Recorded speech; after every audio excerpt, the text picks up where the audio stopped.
We OG, we OG. Oh no, G.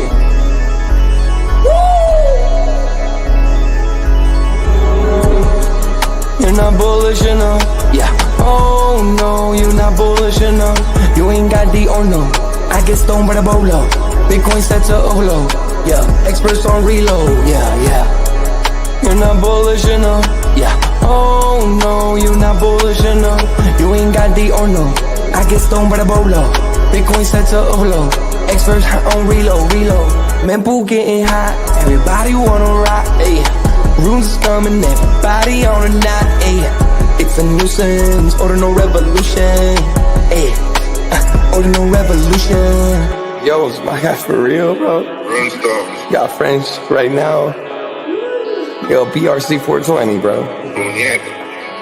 Yo, that shit on fire, bro. Imagine if he in here. Yeah, like it in the seal. Murder. I got balls of steel. Nuki on the field. Yeah, this shit for real. With no calls, I get so far. Got 100 phone calls that I go hard, and they gon' love me. Smoke weed, huddle back. I get shiesty. Where my Bitcoin looking lovely. All this Satoshi's nothing above me.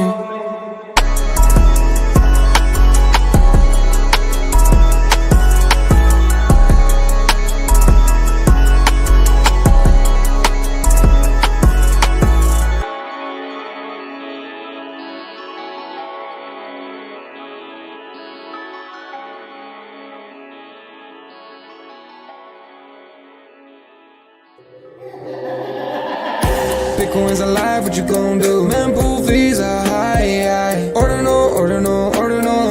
Where does it stop? Nobody knows. It's a revolution, ayy. Bitcoin is the one, no substitution, ayy. With Shizzy and Yagobi, it's Ordinal Revolution.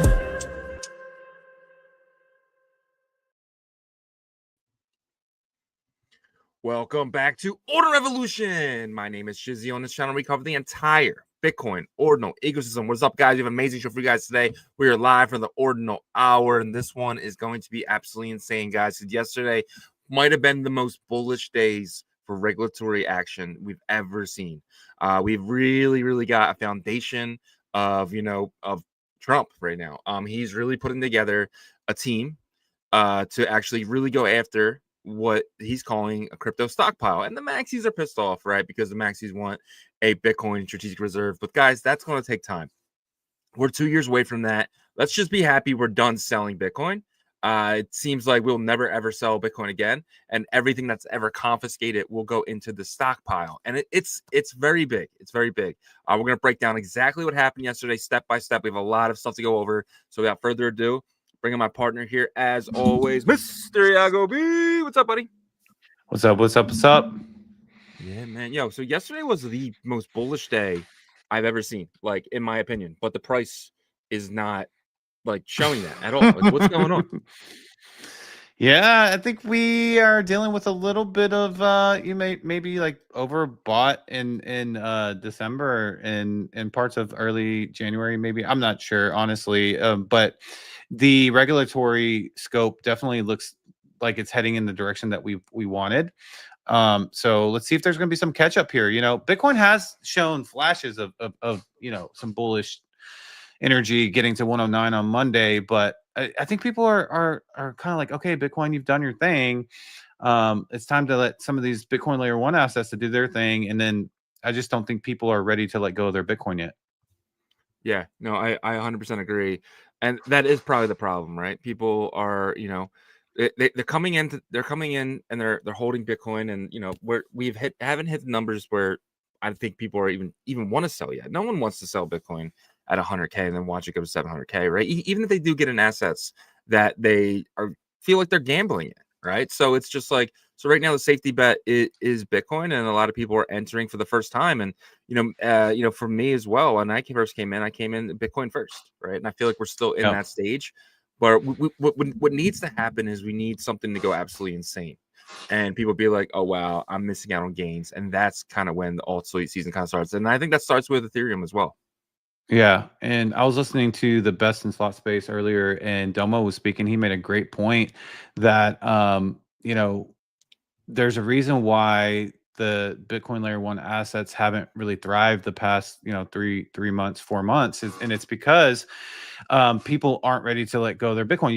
You're basically shorting Bitcoin, thinking that these layer 1 assets are going to dominate, right? And people aren't going to do that right now. So Yeah. if you think about it, like the assets that have the asset like classes or like chains that have really thrived, one doesn't have a token in base. Ethereum is the token, right? So and people are kind of like bearish on Ethereum right now. Like Bitcoin's doing its thing, even though it hasn't hit 120 yet. It's still doing its thing. It's over 6 figures, and we're happy about that.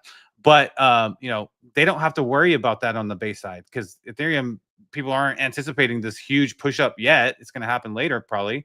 And then Solana, I think people aren't really thinking about like the Solana price and what it could be, because it's at like 200. It's done very well, but they're not thinking like long term for Solana right now. They're thinking, what can I make in memes? And I think that's like that kind of his statement kind of put everything into perspective for me, right? And it makes sense to why our ecosystem isn't thriving right now. And even other parts, only the parts that really don't have a main the chain token that is like expected to go to 700,000 or something crazy like that, And so it explains a lot for me. Yeah, 100%, 100%. But let's kind of jump into the news we had yesterday. Go through the banners here. And the first one, President Trump signs executive order to create a national digital asset stockpile. So, and what this means in layman's terms is anything that is confiscated over the next 4 years, at least, during this administration, is going to be put into the stockpile. So they will not be buying assets. They will not be selling assets, but they will be having a stockpile of assets that is not backing the dollar. Correct? Yeah.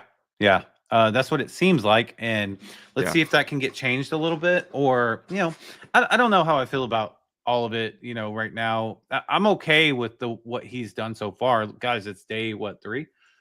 Day 4 after the inauguration. And so let's kind of give a little bit more time and see where this goes. He's done a lot. Don't be a crazy laser eyes here. Obviously there are some digital assets we don't probably want in there, but let's see what they say. Yeah, but it's not their choice. So what's added? Any digital asset that is confiscated gets added. That's it, right? So it's not like they're going to go out buying it. If someone wants to donate assets to this digital pile, they can do that as well. That's something I was actually reading this morning. It's they just won't sell assets, and that kind of is awesome for the Bitcoin that the DOJ actually said, hey, you guys can sell, because now Trump just put a stop to that, saying that will not be sold, and that is bullish in my opinion. I mean, so far so good, I agree. right? The next thing he signed, executive order to create a working group to evaluate the potential of creating a national digital asset stockpile. So this is where the czar comes in, David Sachs, right? So he didn't have a position until this was written up. So now they can actually get people, crypto people, to really start being, a part of this administration. Before it was just words. Now it's an actual executive order saying that Trump can create a crypto, advisory, because that's kind of what they're doing here. Yeah, he's kind of going through the promises made, promises being kept, right? Type of situation. So you do have to go through the process of setting up the kind of department or whatever, so he can lead that. Yep, 100%. The maxis are pissed because the executive order does not mention Bitcoin once, but this is a crypto stockpile, right? So Bitcoin is a crypto. No matter the maxis love it or hate it, Bitcoin is crypto, the first crypto coin. It is. Right. It is. I mean, at some point, like, I hope that they realize that this is an industry, right? And the way things are going, it's going to be a massive industry. So quit, like, I guess fragmenting yourself away from everybody else. I mean, that toxicity is definitely died down since the start of Ordinals. I think that's helped a lot, but there's still some, man, that's just like, they're the most toxic people on this earth, and they're the old guard that just don't want to let go of like everything that they knew from like back then and all that stuff. But we can move on from that.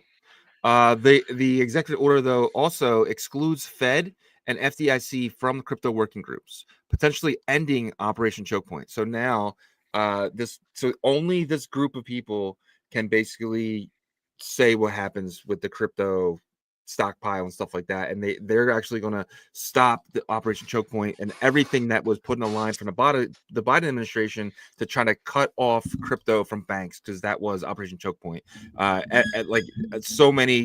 Two banks went down because of it, and every single person in crypto had to find a new bank, because Silver Bank was shut down and Silicon Valley Bank was shut down because they got choked off by Operation Choke Point. Yeah, you're already starting to see the influence of this new administration. The SEC quickly reversed the SAB, was it 121? So now banks can custody Bitcoin, and that's going to be big for stuff that we've talked about before, earning interest against your Bitcoin and stuff. So yeah, I'm excited to see this. This is good. This is good for our space for sure. And it's awesome to see that they're talking about it, because, for the entire Biden administration, I mean, Nick Carter is the person who came up with Operation Choke Point, because it was the original Operation Choke Point, which cut off prostitution and the porn industry from the banks originally. But this was Operation Choke Point 2.0, which went after crypto. And it's kind of just awesome to finally see them actually talking about it. For a while, the Biden administration was saying it didn't exist. And now it's obvious that it did exist under a different name, but this was the name given by the crypto industry. Yep. Cynthia Loomis, as we learn the extent and injustices of Operation Choke Point, I love that she's just using the term. I will be working closely with the FDIC chairman, vice chair Travis Hill, to put the end to the assault on digital assets. So this is just more on it. It's just amazing. I'm just so happy, dude, that this is happening, because that was like, the bear market was insanely tough for anyone who was here. If you were here during 2022, you read this. If you were in it like I was, where you're listening every single day to news, and this was like, it was hard to deal with. So it's awesome that this is finally coming to a close here. Yeah, I agree, man. I'm just a little bit worried to how much pushback the Fed and FDIC pushes, right? Because they don't love this. They hate this, because this kind of makes them have less power. And so they're probably still trying to figure out how they can position themselves here.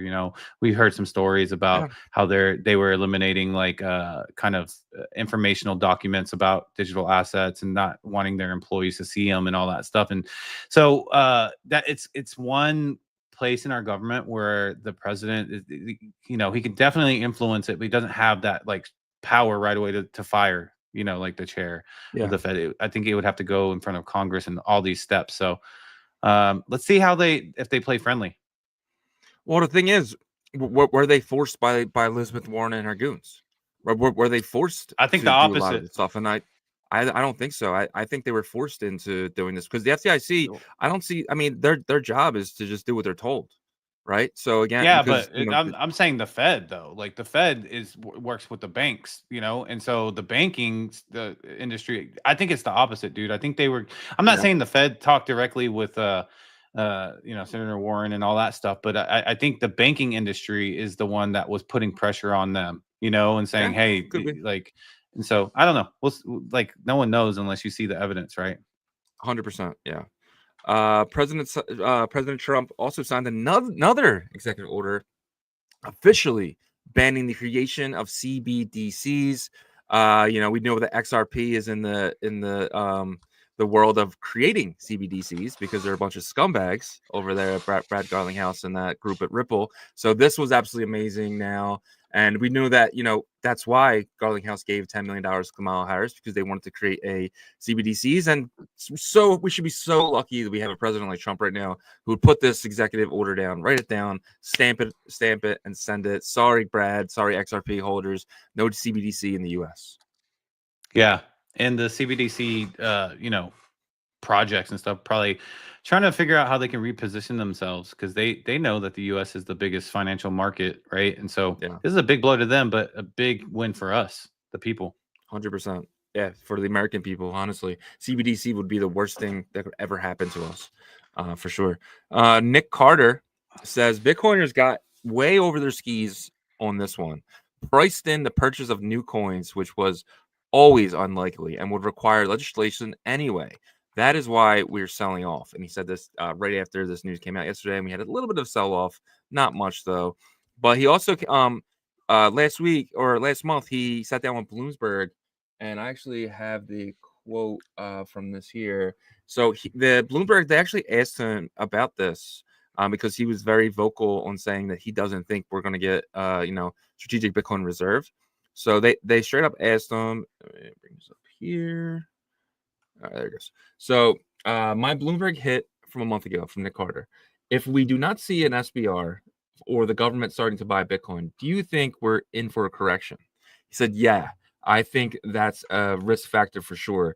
The hardest thing about being a Bitcoiner is you're in the trade with a lot of delusional people, and whether it's a stock to flow theory and now the strategic reserve, which I don't think is likely to happen, I think there's a bit of risk that these elements are being priced in. And when there's delusionment, it sells off. We should be cautious about getting overly bullish about things like this, like the reserve. So he basically saying the reserve was priced in, and it shouldn't have been. And now we're seeing the blows of that. You agree? No, we're not seeing the blows of it. We're at 105.9, and we don't know what the where they're going to go with this, in terms of the strategic reserve. So, look, they're just getting their departments together. Let's let them have the people get put in place that make these decisions. Goodness gracious, right? Like you got to have like leadership in place before you start just going and throwing. The worst thing that you could do is like just like sign something that like doesn't come true, or because it's like this actually can't happen, which he wouldn't do, because like his advisors would tell him you can't do that right now, you know what I mean? So I think we just got to pump the brakes a little bit and quit acting like infants and or toddlers when we don't get something, and just let's just chill. We're still everything else that's happened has been really positive for the space, so I imagine it's going to go look at Poly Market and see what the percentage is. I'm sure that it dropped some after yesterday, but it's probably still not out completely to where the first 100 days or whatever the bet was, but I'm sure it'll increase in odds as more information comes out. But like Cynthia Loomis and people that he's putting in place are going to push for it. So let's just give it some time. And it's going. You're right. It's going to take some time, and even if they are planning to buy it, why would they come out now and say they're going to buy it next year, right? Because all that's going to do is make the price way higher, right? So they want to do this in little waves, and this is the first wave. But what he did yesterday was he locked that Bitcoin up. He locked it up. The Bitcoin, the $65 billion in Bitcoin just sitting there. And it's funny though, because that money came from the wallet of the Silk Road, the Ross Ulbricht, and then he's released. Well, hey, we're keeping your Bitcoin, but we're also going to lock it up as well and put it in our stockpile. I love it. I mean, Ross deserves to be released for the $65 billion he's given even more than that, because they've sold some already. So.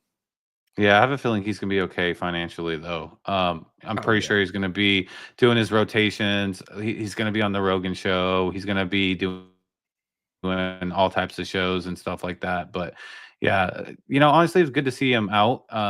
It's controversial a bit, like the pardon and stuff. But I think his sentences were pretty extreme. But like you mentioned, the lockup is big because the Supreme Court actually gave a green light for Biden and his administration to really sell that down, and I'm really glad that they didn't do that. So 100%. It's the most bullish thing about anything. Well, besides the CBDCs and Operation Choke Point information that came out yesterday, that was definitely the biggest thing, where it's that Bitcoin in that wallet, and you can see it's still in there. If you have that wallet address, it hasn't moved, and it probably won't move ever unless they clean up wallets or do something internally. But next thing, here's from David Bailey. He says the crypto executive order is undeniably a huge win for the industry, but it's clear we'll need Congress if we're going to establish a Bitcoin reserve at the scale our nation needs. And obviously, you can't. Trump's not going to be able to force this in, right? So I know we keep hitting on it here, but you obviously need Congress, and with Cynthia Loomis now with a new position as she's in the banking something, right? So the chair of digital assets, okay, for the banking committee. So this is something now that she's going to fight for, and we might be 6 to 9 months away, but I mean I think that's still a lot closer than we were yesterday. So yeah, 100%. SEC officially rescinds SAB 121, allowing banks to custody Bitcoin. This is huge. This is huge because now you're going to be able to take loans against your Bitcoin probably this month or next month, and that is exactly what I want to do. Obviously, you're giving your custody up to the bank, but at the same time, you do the same thing with your house, right? Your bank owns your house technically, so if they're going to steal your Bitcoin, they can steal your house as well. So for me, I love this. I think that this is the next sector of borrowing and lending against Bitcoin. Yeah.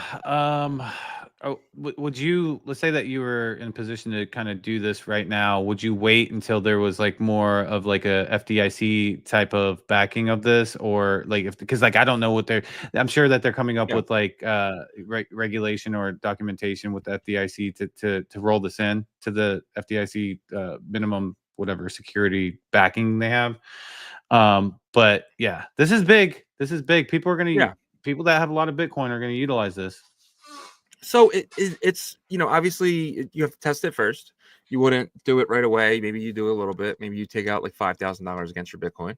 You wait for the services to come out. But it's probably going to be kind of how BlockFi was, right? Where you go to the website, I hope give not. you an address, deposit your yeah. I mean, think about BlackRock if they had the backing that the banks have, right? I mean, it would be fine. The problem was they were a small company who didn't really have, and the problem was they put a lot of their money in UST.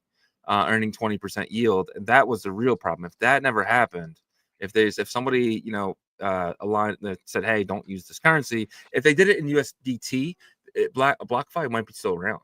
But the fact that it was UST kind of ruined them. So. And I don't think that would get through like the kind of underwriting department of like getting something approved for the bank. You know what I mean? Like them to take on an asset as like UST, they're gonna be like 20%. That seems outrageous. You know what I mean? So then that's where I think this regulation is going to come through and help like people that do have a lot of Bitcoin or are wealthy to allow their Bitcoin to make more from them, because they know that like it's been thoroughly vetted and audited. And that's very important with this. The only problem is too is like this will allow people to short Bitcoin in the way of borrowing it from the banks, right? Because you're now will be able to borrow Bitcoin from the banks and dump it right away, and then hope the price drops so you can buy it back and then pay back your loan. So you're going to see stuff like that happening as well. It's kind of a way of shorting Bitcoin without using tools. You do it manually, and I think you're going to see a lot of that, honestly. So, but it is what it is. Rumble has announced that they will launch a Rumble Wallet. The streaming platform Rumble Video reveals that Rumble Wallet allowing for BTC and USDT payments and tips. This is absolutely huge, especially for us because if you're watching on Rumble, shout out to you. Put something in the comments. But yeah, so we did have a problem this morning with Rumble. It didn't go through right away, but I had to go and I fixed it, so it's working now. Okay. Good. Yeah, I had to reconnect it. I don't know what the hell happened, but it's up and running. But it's awesome. Rumble. I'll use Rumble Wallet. It sounds awesome. Especially if we get some tips on it. Yeah, I mean, but it's just cool because that's innovation that YouTube doesn't have, right? So, right now, if I want to put a super chat in, I have to use my Apple account, right? That's how I normally do it. So. The new crypto czar, as of yesterday, officially has that title. Officially, David Sachs says NFTs and meme coins should be viewed as collectibles. So he was on Fox News, I want to say, and they asked him about this, and he said, meme coins and NFTs, they're collectibles in his eyes, and they should be treated like collectibles. So they kind of fall along the lines of Jordan cards. They fall in the lines of Pokemon cards in that sense, right? Yeah, that was an interesting statement, but I think that's just kind of what his overall perception is. That's good for the meme coin holders, that's for sure. Yeah. Good for Ordinal. Enjoy yours, right? Because he's actually kind of following the tangible collectible industry, which is great. Yeah. Love that. Treat them as collectibles, almost kind of like that commodity a little bit. But also, I'm very curious of what the securities type of assessment is going to be, and how much it's going to matter, because if they get rid of capital gains tax, it's only going to matter for the crypto that is not made in the USA. right? Like that meaning that they didn't start here and stuff. So if you're overseas, you might want to have your headquarters here in the US in the next couple of years, because that could really help the investors that are backing your project or your whatever. They won't have to pay that capital gains tax. And so this is gonna be very interesting how this all plays out, because now the game's changed. If they're gonna remove capital gains tax, not so many people care as much if it's a security or not. Yeah. So how does that work though? If I go to a card show and I buy a Jordan card, is it up to like, so I'm not paying no taxes on that. Is it up to the person selling the card to report that? Because it's a sales tax. Yeah. It would be So it's up it would to the be Jordan seller, but that doesn't yeah. always happen, right? I mean, of course it does. What do you mean? Of But course I'm it just does. saying Everybody's for that sense, everything we do is on chain. So that's all going to be yeah. tracked. So in that sense, it's going to be a little bit more scrutinized, correct? Yeah, and obviously it depends on volume, right? I think that like they don't really they don't tax any sales that's under $10,000 for a business. Okay. So on an annual basis, right? So if you've made $10,000 in revenue or more, then you report that to the government. So if it's just a hobby collector that's sold a couple cars throughout the year, they don't have to worry about it. If it's someone that does it for a living, that's a different thing. You know, $100,000 a year in sales or whatever, you got to report that. I got you. That makes sense. Trump-backed World Liberty Financial bought another 3,000 ETH worth 10 million, and then another 10 million Tron worth 2.65 million. So it's been kind of like our daily thing here to kind of look up the World of Liberty, but it's very interesting, right? Because this is kind of gives you an idea of what the people who worked for Trump technically, because that's his kids, but they work and they're trying to create this. They're taking Trump company from a real estate company to a crypto company, and that's really cool to see, especially with World Liberty Fi as one of their first products. I'm sure there's gonna be many more, but they keep buying ETH. They have Bitcoin here, but they keep buying ETH. Is that kind of indicating something? Yeah, that they're bullish, that they're getting ETH for cheap probably, and eventually there's going to be a turn of events. And so that's what I read from that. The biggest thing that sticks out to me is the consistent purchasing of Tron, right? I'm starting to see Justin's son like make comments on my timeline that are like, watch out for, this protocol seems like they're doing, shady business. Well, we'll report them to the SEC if blah, blah, blah. And I'm just kind of like, what's going on? Like, did I jump into another like timeline? Because, obviously like some people have looked at him a little bit shady in our space, right? But now it seems like he's trying to be like a good cop type of person. And then now like, the World Liberty Coin's buying a lot of it. So that's interesting, right? But going back to what you said, I do think that this is probably a big, bullish move by them. They're obviously going to still be heavily involved with real estate. That's just in their bloodlines, it goes all the way to Trump, like his father. But being here with $381 million of assets, that's just wild, and is just going to increase the value of their businesses accumulatively. Yeah, 100%. This to me, I love that. It seems like Don Jr. is kind of, him and Eric are kind of in front of this part. So let's just say like someone else is running the real estate part, but it definitely seems like Don Jr. and Eric they definitely seem to be running this. They're very bullish on crypto, and I think they're going to turn this in. They're going to take their father's fortune. Obviously, he's rich, and turn it into potentially trillions of dollars in the next 30, 40 years because of crypto and because of where they're at. And they're kind of seeing the path to the next financial innovation, and that's crypto. And I'm just glad we're finally being, we're kind of looking like we're legitimate now, especially with Justin Sun, to your point, coming out and really trying to clean up the space technically. Yeah, maybe he didn't do the best thing, but the past is the past, right? He's never been tried for anything. He's never been convicted in this country. You're innocent until proven guilty.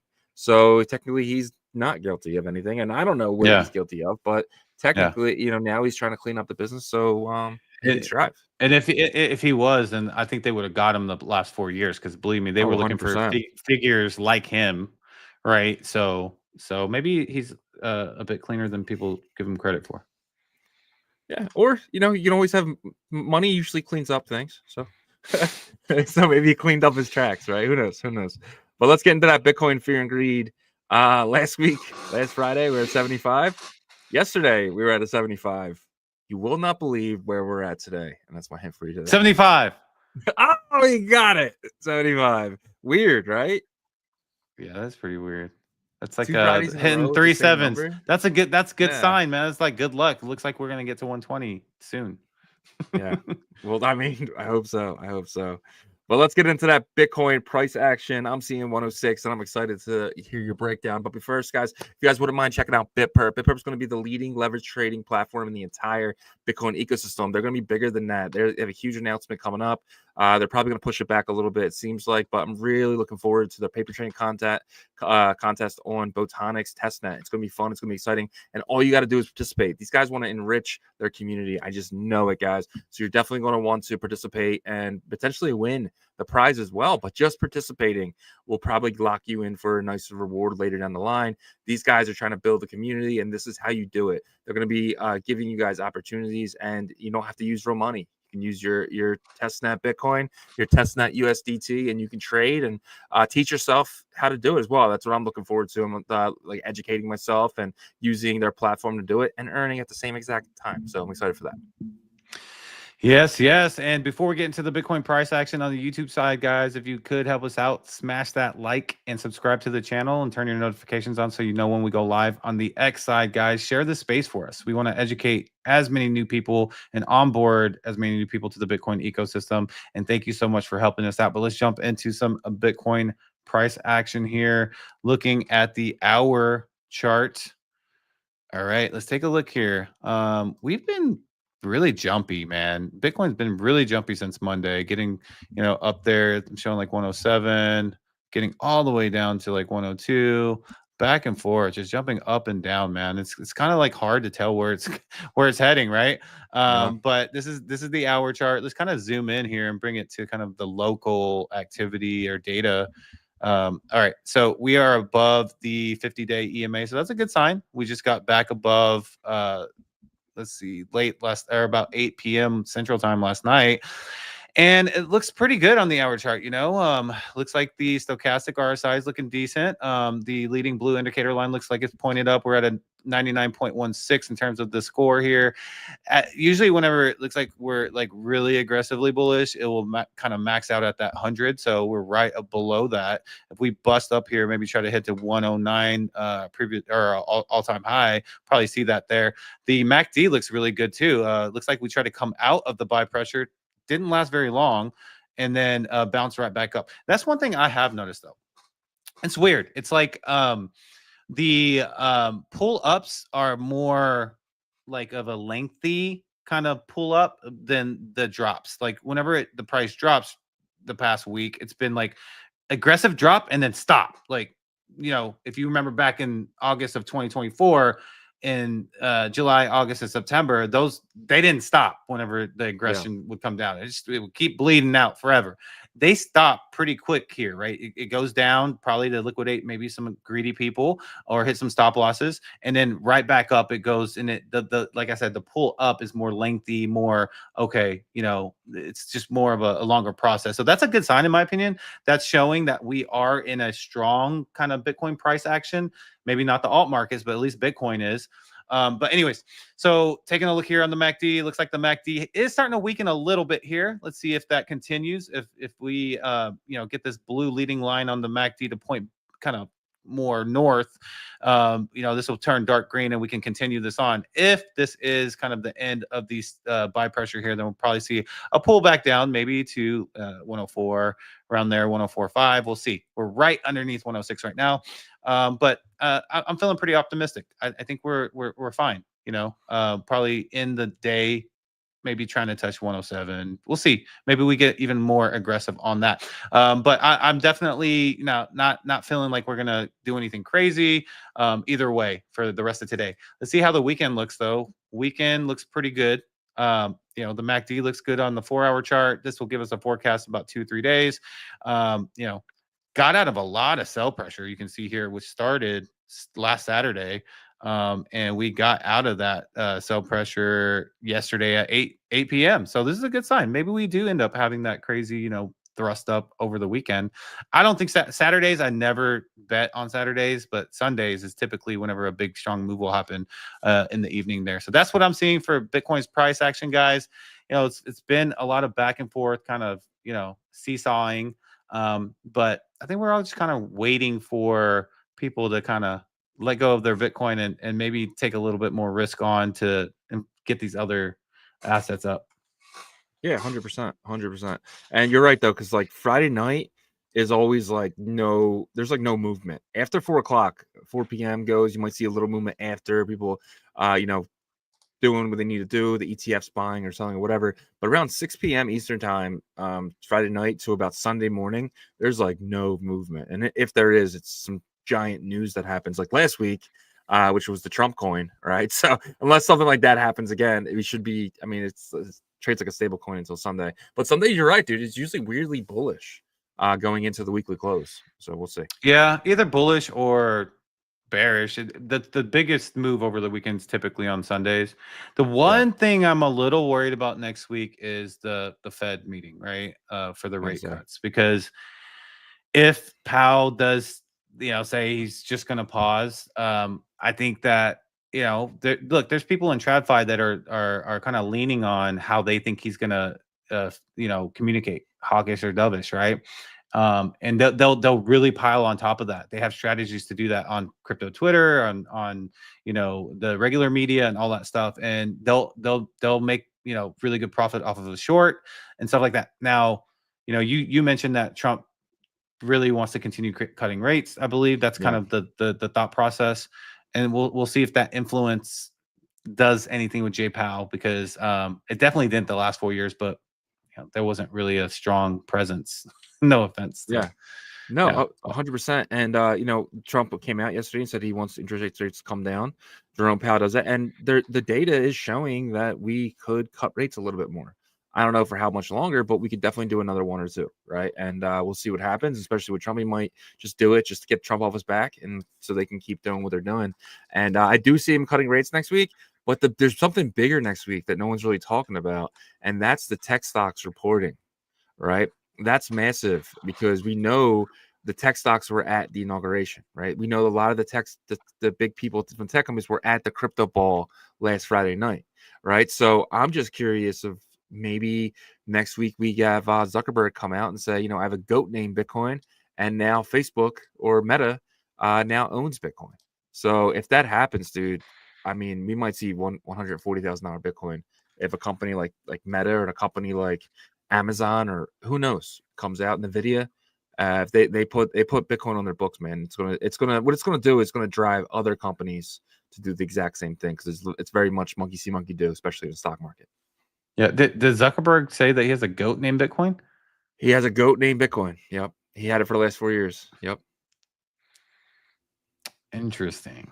Very interesting. Yeah. Right? So that was a big rumor back last year. I think he was about to add Bitcoin, but then the bear market came. Because but now I think it's time. So we'll see. Let's kind of get into the next thing here, which is the roll call. So if you guys don't know, every single day we do a roll call to see who's here. We want to get into your comments, and this is the time we give that. Where do I have that right there? Boom. All right. And first is first on this show. Being first matters in Bitcoin. And you, sir, Webdro, congratulations to you, my friend. But you win again. This is your third victory on the 24th of January here. So congratulations to you. You are now tied with PJNZ for second place with Yasher. With the Yasher in third place. So right now the winners are Webdro in second, PJNZ in second, and then Yasher in first. Congratulations to you guys, man. And let's get it. Next week, do we get a new number one? I think we get a new number one next week. We will say, Yasher, let's get you back in here, bro. I'll have you come in and stay in your title, man. It's like a boxing match. But I appreciate all you guys who make the first is first. You, my friend, it's your day. Congratulations. But in second place here, we got Rick G. He says, "Long live Ordinal Revolution. Long live Rick G. Appreciate you, my friend." Lackey Lukey's here with his Billy Cat. Shout out to you. Let's effing go. Yasher says, "Hello, good people," or "Hello, people." Shout out to Yasher. Tim Baker is here. And then Nighthawk says, "A Lambo." Tuesday, right? Exactly. Nighthawk gets it every Tuesday. We go Lambo ride. He's been here for a while. You can tell. Yeah, man. Danny Boy, D Blocks in the house. Shout out to Danny, GM. Hey. Mempool Punk is here. Shout out to Mempool Punk. And we got Jan in the building. Shout out to Jan from Xverse. What do you think? I'm just kidding. I don't know if it's Jan from Xverse. Might be. But what do you think about Ordinals Bitcoin puppets? Yagobi, what do you think about Ordinals? What do you think about Bitcoin puppets?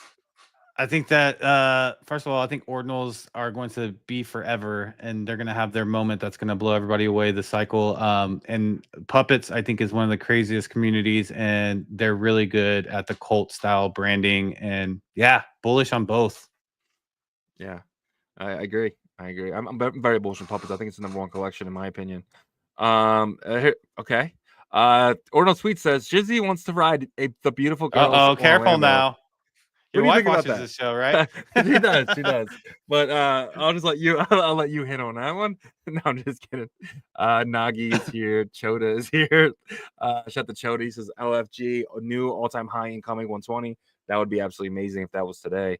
I Walk Alone says another beautiful day. Let's effing go. Shout out to you, my friend. Love it. Elf. Great executive order signs. Times are feeling brighter. Thank God. Hey. I agree, man. I agree. Yeah. Kai Effect is here. John Knox, I said with a track comment. Haven't heard a track comment in a long time. The track community has definitely died down a little bit, but it's awesome to see you guys in here. Cheaty's here with a what's up, guys? What's up, Cheaty? My guy. No-No's here with his Nuki. Shout out to the Nuki. Shout out to Sam Sage and No-No. Pelpa's here, GM Champions. And then we have the Bitcoin machine himself, Patty Poo, here every single day. Appreciate you, Patty Poo. Aaron Cardiacs is here. Let's go, boys. He has the top potential airdrop in Bitcoin Layer 1, Layer 2 ecosystem. What do you think is the top airdrop? Arch right now. Yeah. To earn. Yeah, I didn't think about that. What else is there? I mean, there's like individual projects like BetBTC, obviously. Ordinal Hive has a point system. Yep. I do know Emblem Vault's going to have a point system to where I think you can earn the keys. And then Fluid, you have to stake. So, I mean, but there's a lot of drops coming. Yeah, but you're right, though. Arch is a big one. Go use Saturn, because not only will you be getting the Saturn token, but you'll also be earning the Arch token, and then use Funky Bit, because you might be getting the Funky Bit token and then getting the Arch token, and then you use all the protocols on Arch, and you're going to earn the Arch token. So definitely want to get an Arch testnet. It's really easy. You just take your Unisat wallet, put it to 4, and then go to the Saturn site, Saturn Dex, I think it's called. Actually, let me make sure I'm giving you the right information here. So it's SaturnBTC.io, and that'll get you the airdrop for the Saturn and the Arch token. So yeah. Aaron says, what type of Bitcoin to bridge to Merlin chain EVM? What type of Bitcoin? Just normal Bitcoin. It'll give you the wrapped version of that over there if you want, right? Yeah. That's when you use the Merlin chain.io bridge. You can just use your Unisat wallet or Xverse wallet for that. If you're coming from the EVM side, Messen is what I found to be like probably the best wrap to wrap Bitcoin bridge. And that's just WBTC, correct? Yeah. Okay. Enrique Vargas says GM Shizzy and Yagobi enjoying the live at the office. Great weekend for you. Yes, Enrique. Thank you so much for being here, man. Appreciate you watching us at work. You sir are the man. Myself says the IRS always depends on you to report on yourself and to snitch on your loved ones. All right. Man, you got to have some like animosity if you like you send an email to the IRS and be like, hey, my mama hadn't paid her taxes for 3 years. Get her. Stevie J is here, GM fan. Bitmap Capital is here. Sixes. I love to see BTC skip the 10s entirely and a close 123. That would be lovely. 100%. Myself says, I think we'll be surprised with 100+ basis point cut. Hey. That would be insane. Dude, cut a whole point. Dude, myself has got some positive energy today, dude. I love it. Yeah, I mean, I'm not saying he's always negative, but lately it's been kind of like, bringing it's facts a lot of time that he says. But yeah, this would be amazing. The 100 point basis cut. I mean, we'll go down to 2.75. That'd be lovely. Yeah. Malam or Yuri says, great show as always. Thank you so much for being here. I think it's your second day in a row, third day in a row. Thank you so much for being here. Joko, the goose. Shout out to you, my friend. TGI Friday. Let's go. Are you paying TGI Fridays, Joko? Because I'll come with you, man. Mike Bennett is here. John Doe is here. We are here. Shout out to John Doe. Enrique Vargas also says, do you when second airdrop to runestone holders can happen? I think me and Yagobi have both said in the past that we think it'll be when dog hits a Billy, but that's just a complete guess, right? Yeah, but I can't see Leonidas putting any energy into promoting another token while he hasn't feel like he's completed his original mission with dog. So I would say it's probably going to be a decent amount of time before that happens. Just follow Leonidas -- because he's gonna let you know. But if I had to put a guess on it, it's going to be after things heat up a lot. So, when people are willing to let go of their Bitcoin, really. So that means that, because at every new kind of leg, people are willing to let go of some amount of Bitcoin, right? So like at like 120, we get there. I expect to see a little bit of a pump in our ecosystem. If it gets to 200, it's just, there's going to be a little bit of liquidity put in every time that it moves up that much. Yep. I agree. Danny says, LOL. Mike Bennett says, to Mars. Shout out to every single one of you guys. We got 175 people in here right now. Shout out to every single one of you guys watching, and you guys over on Rumble as well. We appreciate every single one of you guys. Myself says, I think all these dog breeds in the top 100 runes are Leos. Dog breeds in the top 100. He must mean Luminex. Right off of the 100, the dog and stuff like that. Remember that? Yeah, but he says dog breeds, so I think he's talking about like different, like maybe like if there's one that's like husky or whatever like that. Could be. Let's get into our first ordinal story from today, and this comes from Best in Slot. They say the BTC 2.0 proposal aims to add smart contracts execution capabilities and remove the UTXO bloat in the BRC20 standard. So they came out with this this tweet. I want to say yesterday afternoon. So I think it was like right after our show, and I grabbed it and put it in today's show. And I want to kind of ask you if you want to break this down a little bit. Yeah, so I still need to dive deeper, but I actually joined their spaces that were about 30 minutes before our show, and I got some pretty good insight. But first, I want to start, this topic off with. I feel like they kind of smelt some blood in the water a little bit, right? They see the ordinal enjoyers flooding runes and some people complaining about runes, and so they probably said, okay, this is a perfect time to kind of release this. Excuse me. And for the audience that aren't familiar with BRC20s, BRC20s was the first token standard on the, in the Ordinals protocol. Well, it wasn't created by Casey. It was actually created by Domo, but it uses inscriptions to create fungible token standard on Bitcoin. And later, fast forward, Casey obviously hated it because it did create UTXO bloat, and he created runes to kind of, in my opinion, smash this out, which it worked for the Western part of the world, right?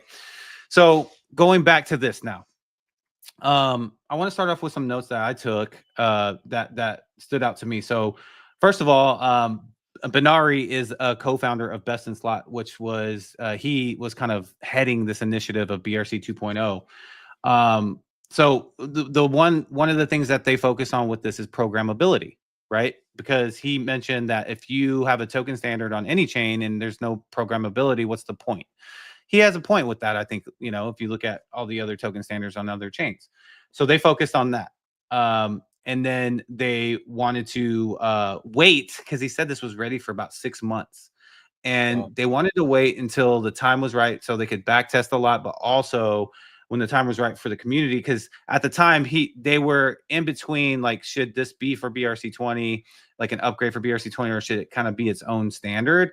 And they eventually decided that wouldn't make sense to launch the 12th meta protocol fungible token standard on Bitcoin, right? So that's why they're releasing it now. And it's interesting.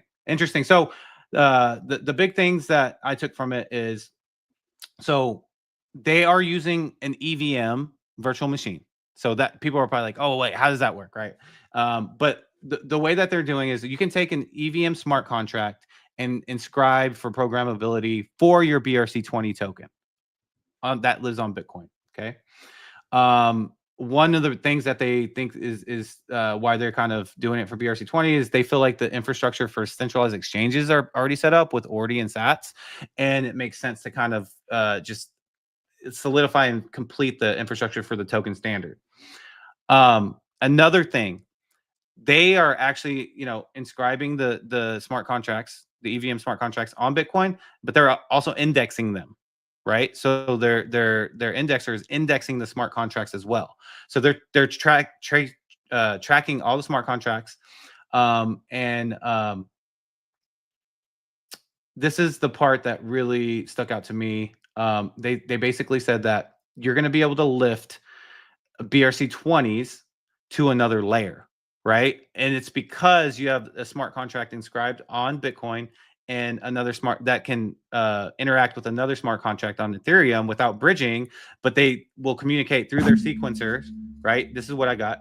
And so they'll know what the balance is for that BRC20, whether it's on Bitcoin or Ethereum.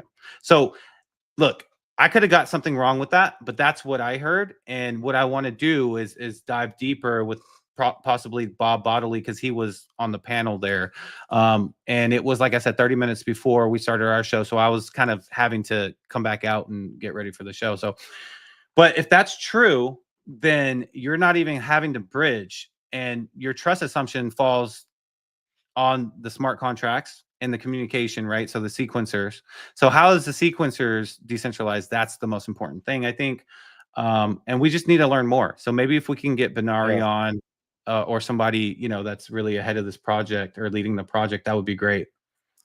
100%. Yeah, this is really bullish that it's innovation, right? That's something we haven't seen really in our space too often, is innovation. Nothing really upgrades. We were hoping that something like, ARC20s would upgrade, and then we were hoping that like Tap would have this upgrade, but Tap seems to be just okay with the way they're doing things with ICP in the back end. But it feels like a complete update with BRC20, BRC20 2.0. And I love it. I'm just hopeful for something new in our space, something to get excited for, and this could be it. Yeah. So one of the things that Benari did mention, he emphasized that he said, this is ready. He said, we would not be talking about it if it wasn't ready. So that made me a bit bullish. But I want to read this from the second paragraph here. It says, users only pay for Bitcoin transactions. There are no extra fees for users or developers to interact with the programmable module. So that is good, because it says right here, there is no gas token. The topic of gas is handled at the indexer level primarily to prevent certain types of attacks towards indexers. So to me, I feel like this is really, that statement makes me feel like there's not really a business model money grab with this part, at least the gas part. They're not utilizing that to do that. And that's a bullish thing, because it means that they really just want to kind of move the standard forward. Right. They're not really worried about like the economic incentive of gas, which is great. But anyways, so you probably like the programmable module. What does that mean? So that is basically kind of, from what I got from it, is that like the BRC20 balance and state will be there'll be two different states. There'll be the base BRC20 and then the module BRC20. And let's say that like, within the module, kind of like what Arch is doing within their system, they can make things fast. Within the module, you can make things fast and all that stuff. But like when you transfer the module BRC20 to the base BRC20, those balances will be able to be accumulatively read by their indexer and sequencer, right? So they said it won't feel like bridging at all. It'd be like very simple, seamless. And so, that's what I have so far from everything. I don't know, it's just, that's where they are. I hope that it's something they can deliver on quickly. Again, though, we run into the problem of fragmentation, right? Because one thing that I will say is there's a lot of runes people that, have bags, right? And I don't know how much they're going to push back on this. I hope there's going to be some sort of wrapping capability or uniting the standards, but we'll see. This is kind of like use it or don't use it, right? If you want to, you have programmability with your BRC20s, use it. If you don't, then don't. So I like that aspect of it as well. Is like no one's forced to use this, right? This is just something. Hey, if you want to do this, this is how you uplift it. That was the word you used, right? To take it to that smart contract level. And yeah, I mean, it's definitely cool. Now it's up to the builders, right? It's up to the builders to build cool shit using the smart contracts that their capabilities that they're given. And you can have an amazing protocol, but without builders building cool stuff, then it's going to be very boring. Like it doesn't matter what is programmable, what is programmable and what's not, if you don't have people actually working over there. So I'm curious to see what the next thing is when it comes out to kind of really kind of push this thing forward, dude. If we get liquidity pools with these, and if we get like lending protocols and stuff like that, yeah, you'll still have to still deal with the 10-minute blocks as well. So once you're out of the module, then you do, right? So, Okay. Of course, we always have to deal with the 10-minute blocks if they're interacting with Bitcoin. So at some point, right? And I think that goes with Arch as well. And so, which is fine. I think if you can do a lot of things and get your stuff done within that environment, and then go eat lunch or go do whatever, and like all your transactions are rolled up into like 4 blocks. Who cares? You did everything you needed to do. You know what that you're owed, in a sense, right? So, and then you wait for the 4 blocks to complete, and then you can move your Bitcoin out or whatever. When I'm uplifted inside there, and like I'm guessing I'm just using the modular blocks, right? It's kind of like Arch in that sense. Honestly, I don't know. It's funny because our guy Fonzie saying, "Hey, I'm on stage right now. Let me shoot me any questions." So I sent him a couple of questions. So let's see if they could get back to us while we're still live here. 100%. But yeah, so definitely need to learn more about this. But the big thing is that Beneri definitely sounded confident, and Bob actually sounded pretty confident too. And Bob's a really intelligent guy. I think that he probably wouldn't back something if he didn't truly believe in it. But I don't know. Oh, so Bob recently put out a message on X and said, "Hey guys, I'm building something, and I should have I'm in founder mode, and I should have the details for you in 2 think weeks." so, maybe. And then this drops. What if he's building probably a protocol for this? Probably. And like an I would application. imagine he is. Oh, wow. I didn't even think about that until right now. Awesome. So that'd be cool. So we are due to have Bob on next week or the week after, but I'm going to reach out to him and see if we get that scheduled. But that should be a really good conversation. The next thing here is $1 Billion Cat, now available and verified on Slingshot. So Slingshot is kind of like a what is it? Like a moon? What's the other one called? Moonshot. So Slingshot, Moonshot, I think they're very similar, but I know this is on Solana, and I don't know if they have Ethereum capabilities as well, but this is pretty big for $1 Billion Cat. Now potentially you can buy it with your credit card using Slingshot.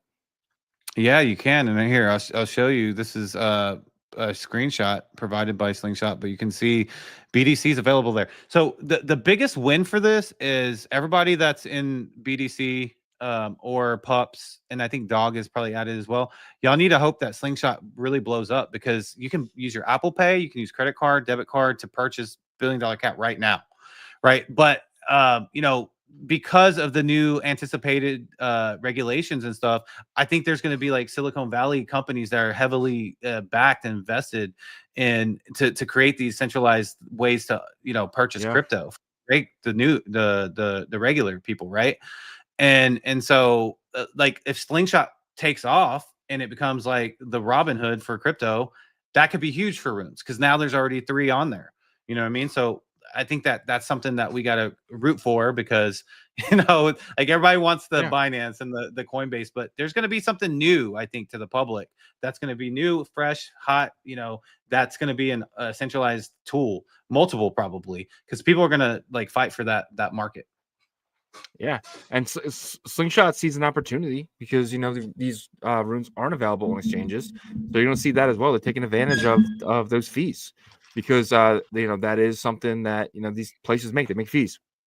So if you guys are interested in supporting BDC, or getting more of it, there's definitely a use Slingshot for that as well.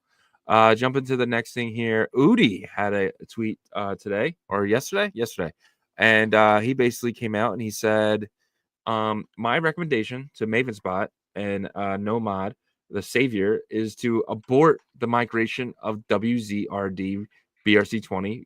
We know it as Wizard, to Runes. So as I think it's February 6th or 8th or something like that, the migration starts where you're able to migrate your WZRD BRC20 to Magic Internet Money Rune. But Udi is recommending Mavenspot, and the guys that are behind this don't do this. They're saying, do not do this.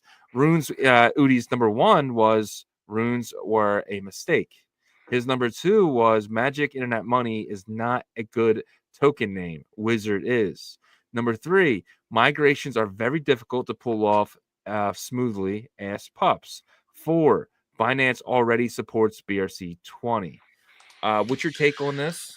If you have Dude, like, I'm gonna just like do you remember the day whenever we saw Casey post about runes and how mad I was? Yeah. You remember that day? November 27th. Yeah. And I was so 2023. mad because like I was like, dude, why are you like throwing shit in my Kool-Aid, right? Like, why are you? I mean, Make fun of my literally, coins, bro. right.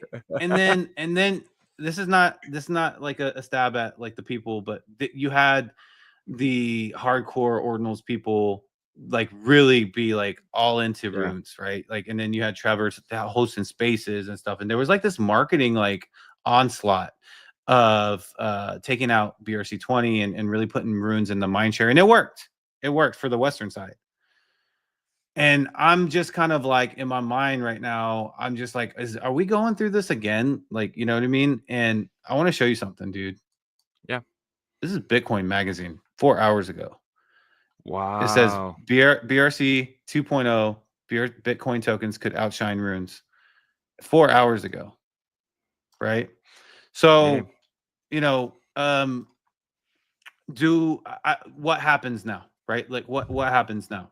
So first, I think Casey's probably pretty competitive. So is he going to lose? Because this would be a loss for sure in his book. And if let's say like runes really gets put on the back burner, right? And you know, and BRC20s comes back and it thrives, right? With this BRC 2.0 and programmability. I mean, Udi, love him or hate him, right? I get why you're in both camps.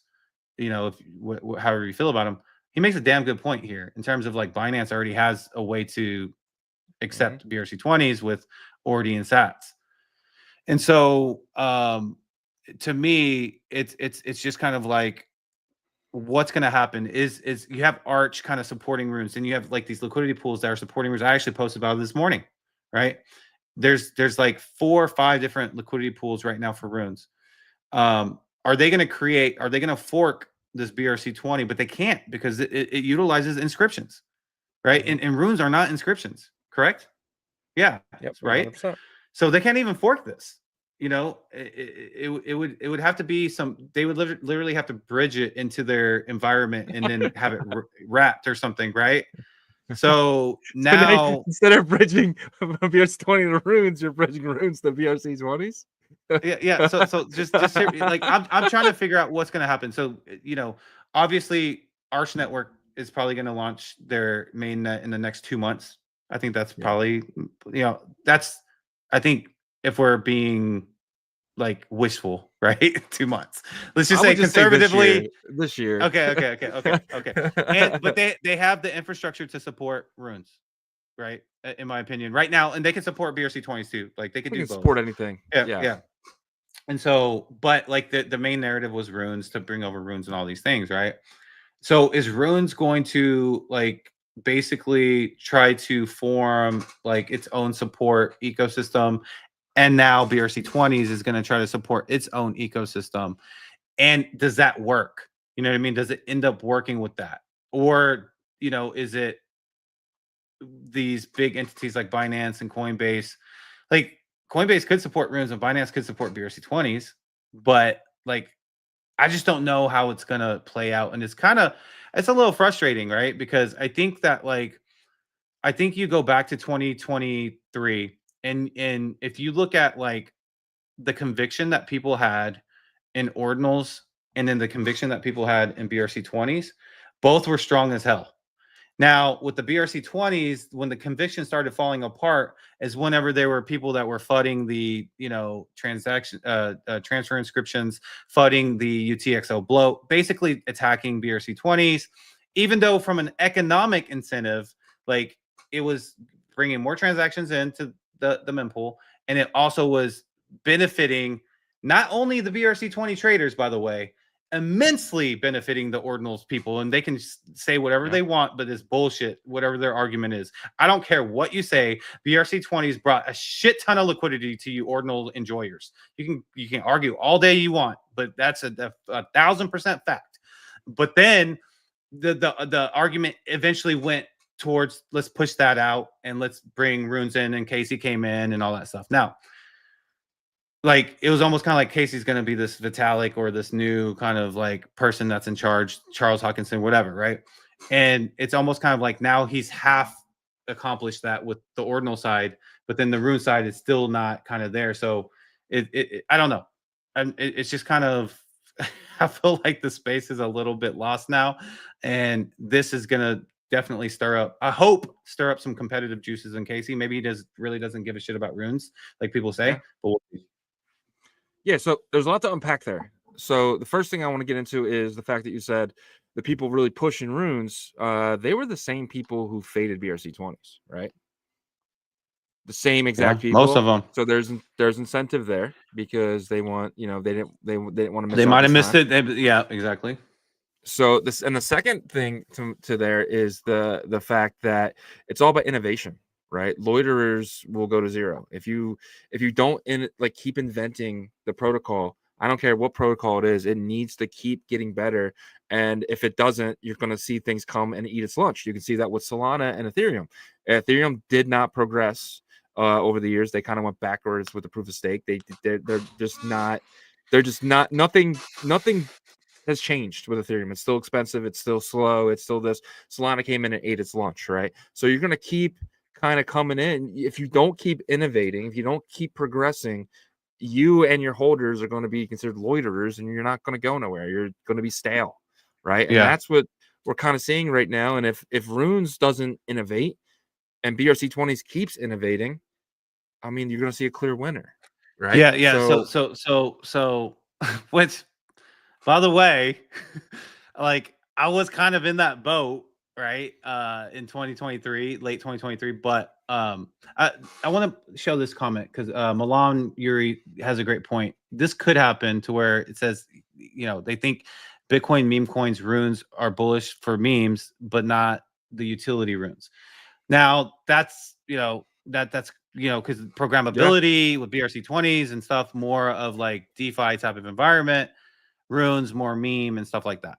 But going back to your statement about upgrading the protocol, right, is like, imagine if Vitalik had like made comments, or people there was a ton of assumptions in his circle or even the community of Ethereum that he gave no shits about ERC20 standard or the EVM's like protocol, like the virtual machine at all. Like, and he was just like, well, I created it and that's it.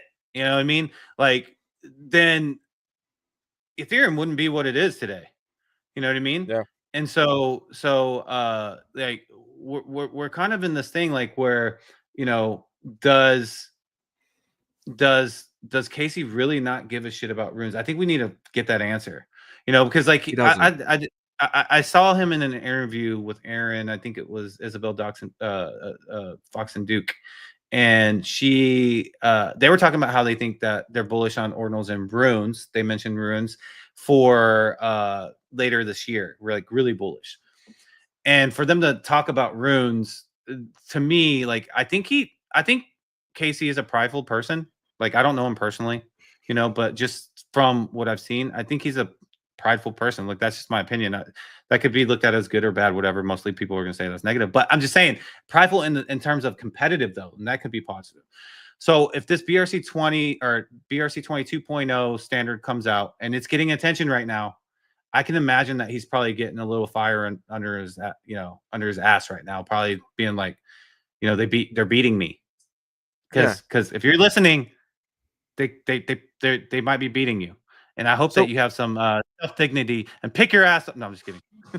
So what was about to happen? I can already see what's about to happen. So when Casey originally created Runes, he created them as a meme coin casino. Shitcoin casino was the exact words, right? That.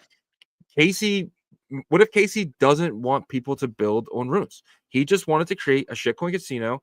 And now you have David Sachs coming out and saying, hey, meme coins and NFTs, Runes and Ordinals are collectibles. What if Casey just wants to stay in that collectibles area? He doesn't want to go anywhere else. He doesn't want to add MEV to this. He just wants this is the peak of this is what he wants, and it's successful, right? And if you created value from nothing, I don't care what it is. If you create any type of value, I mean, there's a little less than $1 billion in value, but still, he created that from nothing, right? From a protocol, so that's successful. I don't care what anyone says, right? But at the same time, if that's all it wants to be, you're going to have the next Solana come in and eat your lunch, and if you're okay with that, that's fine. And it seems like eventually you might see, products really kind of push this BRC 22.0, or BRC 22.0 can be look how TAP is, right? Because you have TAP, you got all this innovation, you got stable coins there, but no one gives a fuck, right? So it's kind of like I just don't know what's going to happen, right? But if you have teams like Rats, for instance, which was a meme coin, but now can potentially become the Shiba Inu of BRC 20s in the sense of, we have Ordi as the number one, but it has a community that's insane. And they pushed it to a little under $1 billion market cap. And then now you can take it and build something for the community using BRC 2.0 and have a successful community with maybe a swap. Who knows, right? The innovation that's happening now is it's up to the leaders to build with what you got. And with BRC 2.0, you have programmability. Yeah, I mean, look, dude, this goes back to my point of, how much economic incentive BRC 20 brought to the entire Bitcoin ecosystem community during that time that was trading either Ordinals or BRC 20s. I mean, you had Rats, which was probably the number 3 or 4 market cap, and it reached $800 million in market cap. I remember that. And so, there's no denying that. There is absolutely no denying the success of BRC 20 in its initial year. And it kind of went to this thing to where it's like, if it ain't broke, don't fix it. But it wasn't even like okay, people could argue, the broken part was the bloated UTXO, right? On Bitcoin, right? Yeah. But like, there wasn't even like an attempt to like, okay, let's see what we can do about that. Let's see what we can do to fix it. Instead, it was like, let's just get rid of it because it's like it's ugly, or that like it, I see. I mean, I honestly think it's because there's so many inscriptions were showing up like on his his dashboard, the Ord, So, but look, I'm in Runes. There's no hiding that. Like, I've been in Runes. I have some older BRC 20s. I support both. I have been. But what happens, like, let's say this does take off though, because like Udi's been flooding Runes for, I want to say, like the last couple months. But I mean, I hold Runes, but I'll say that like his statement ain't a lie in terms of like for Wizard, like, and now this is coming out, like, I don't know, keep it here. You know what I mean? Like, keep it where it is right now. Let's see what happens. Let's see what this next move is. But I will 100%. say though, from the Western communities, the community creation and sustainability has been better with Runes in the Western side. And I say that with like BDC, with like the dog community, Pups, right? Those 3. Now, Pups started as a BRC 20, but so what happens to these communities? What do you think? I mean, innovate or die, I just don't believe in meme communities. I believe if you don't innovate, you die. And you've seen Shiba, they innovated. They got the Bone token. They have a Shiba swap. They innovated. They took a meme coin and they innovated it to something cool, something different. Doge, on the other hand, doesn't have to do anything like that because Doge it's Elon's baby, right? It's a department of the government now, right? So, but other meme coins, in my opinion, are going to have to innovate or die. I think innovation is the only way to continue to thrive and bring new people in. And for me, this is I'm personally done with runes. I don't ever see myself investing back in them, but I'm excited now because this is the first time I've ever thought about buying a BRC20 in a long time. And now I'm kind of looking and seeing which ones are building the next generation of utility for this BRC 2.0. I'm going to be looking at the next BRC20 with utility, and I'm interested. It brought me back in. And I'm kind of excited to kind of dig deep on this later today and maybe this weekend, kind of really digging into the docs here. Yeah, so I did get a answer back from Fonzie here. So the question was, how do smart contracts on Bitcoin or like within like the BRC20s, right, that are inscribed on Bitcoin and other chains update for accurate balances? And he asked them, and he said it will be simply done by interacting with the module. So if it's on if this token is bridged to like Ethereum, because they are using an EVM to handle the computation, then the smart contract on Ethereum interacts with the module, updates the balances on the Ethereum side. Smart contract the module then updates the Bitcoin smart contract that's inscribed with the current balance that's live. Yeah. Dude, this is game changing. If this works, I'm excited to see it. We got to reach out to them immediately after the show and see if we can schedule something for next week, with somebody at least. But we got our Kai effect. What's up, Kai? Yeah, dude, you got some snow in Florida, man. Hopefully you enjoyed that. But he says if runes doesn't innovate, atomicals might come back to dominate. What do you dominate? I don't know about dominate, but they might come back. They were a good number. They were a good number 2 for a bit, right? Yeah. No, Pipe can come out of number with some AI, and then I'm just kidding. Ordinals says, guys, the Bitcoin network is not for shitcoins. It's simply for not suitable for this. Shitcoins or speed. Patty Poo says, really enjoying this episode, boys. Old school banger chat. Thank you so much for that. That was nice. SRC 20 is the alpha. Nah, sorry, man. BRC 20's face is a joke. And anymore. From that time to time, toxic and hostile. Maybe not. But John, this is Benny is the king of Bitcoin. Stop it. Maybe not. Kai Effect says POW versus POS. I agree. Maybe yes. But we got to get into our next thing here. Real quick. I want to do this last one. Yeah, this last thing real quick. Patapoo says if shitcoins are now collectibles per David Sachs, then absolutely there's a place on the mother chain for them. I agree with you. Pump my bags, Patapoo. I disagree. I think meme coins are they die with innovation, but we'll see.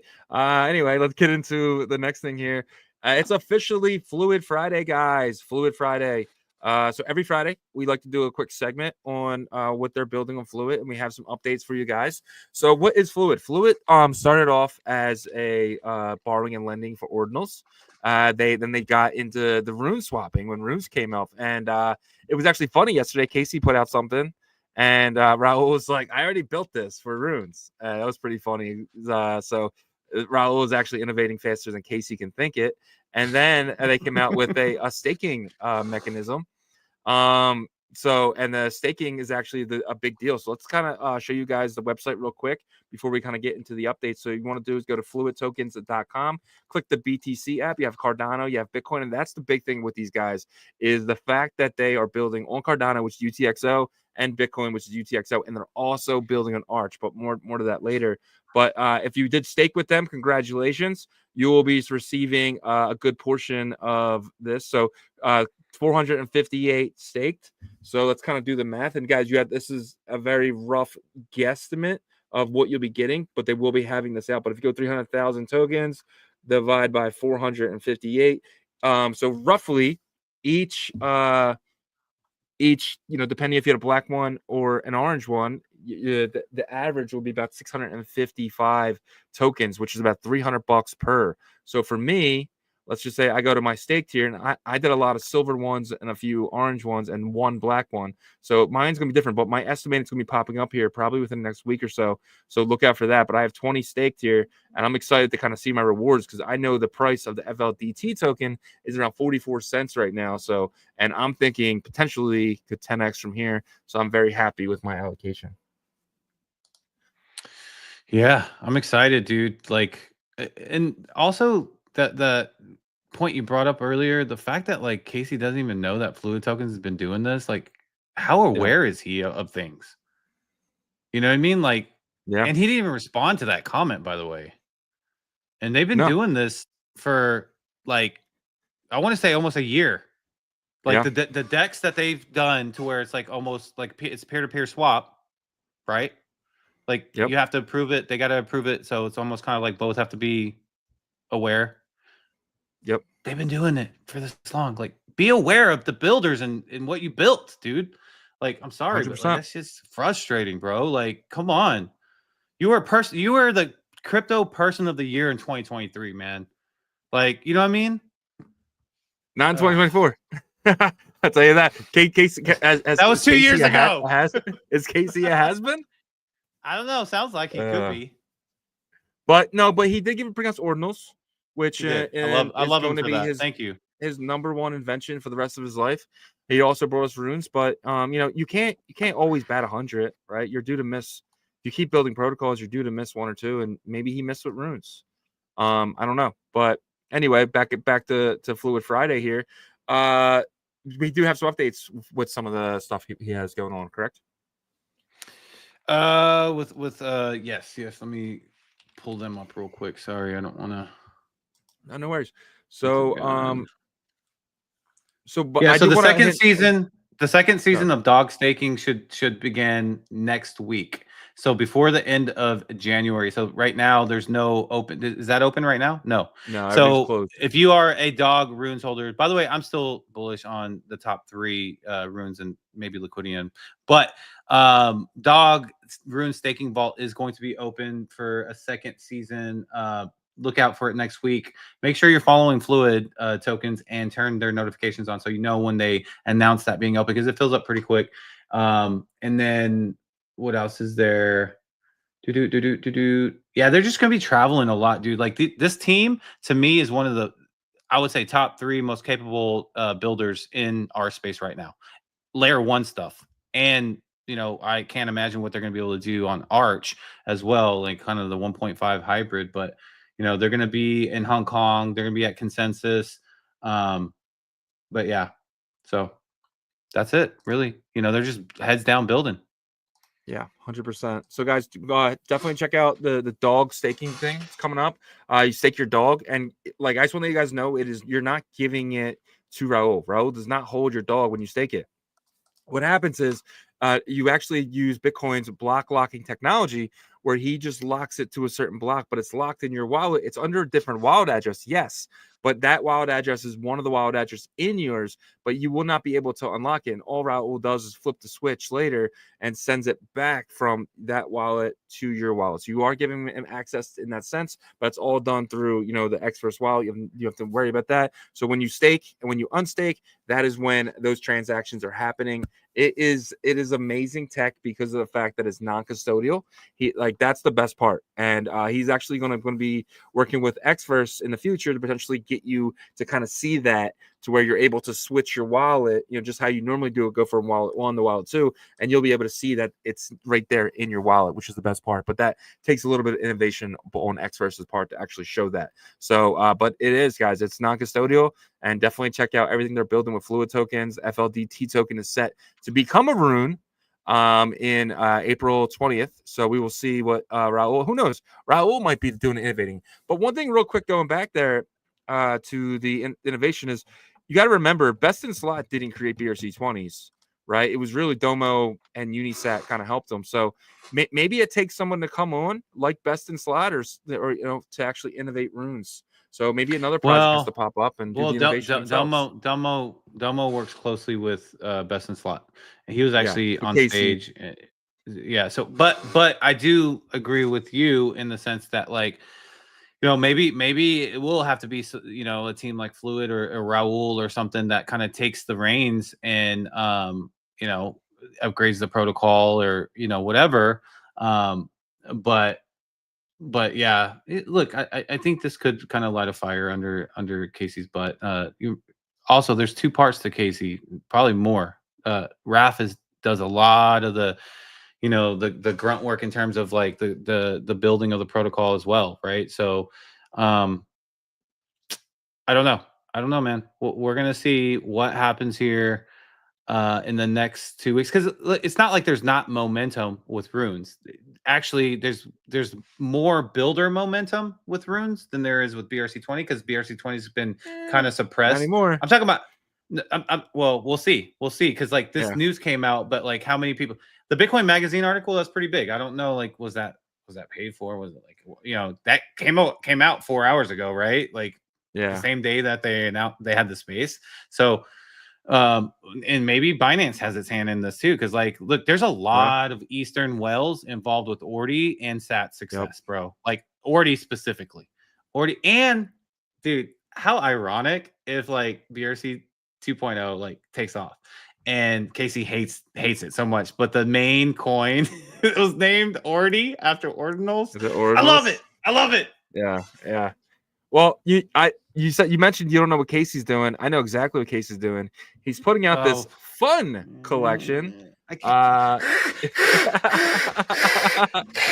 But anyway, the tweet from him was, the parent inscription of fun has just been burned. No more inscriptions can be added to the collection. In honor of this monumentous occasion, we are releasing the torrent containing all 1,000 full resolution or original scans, clocking in a hefty 86 gigabytes.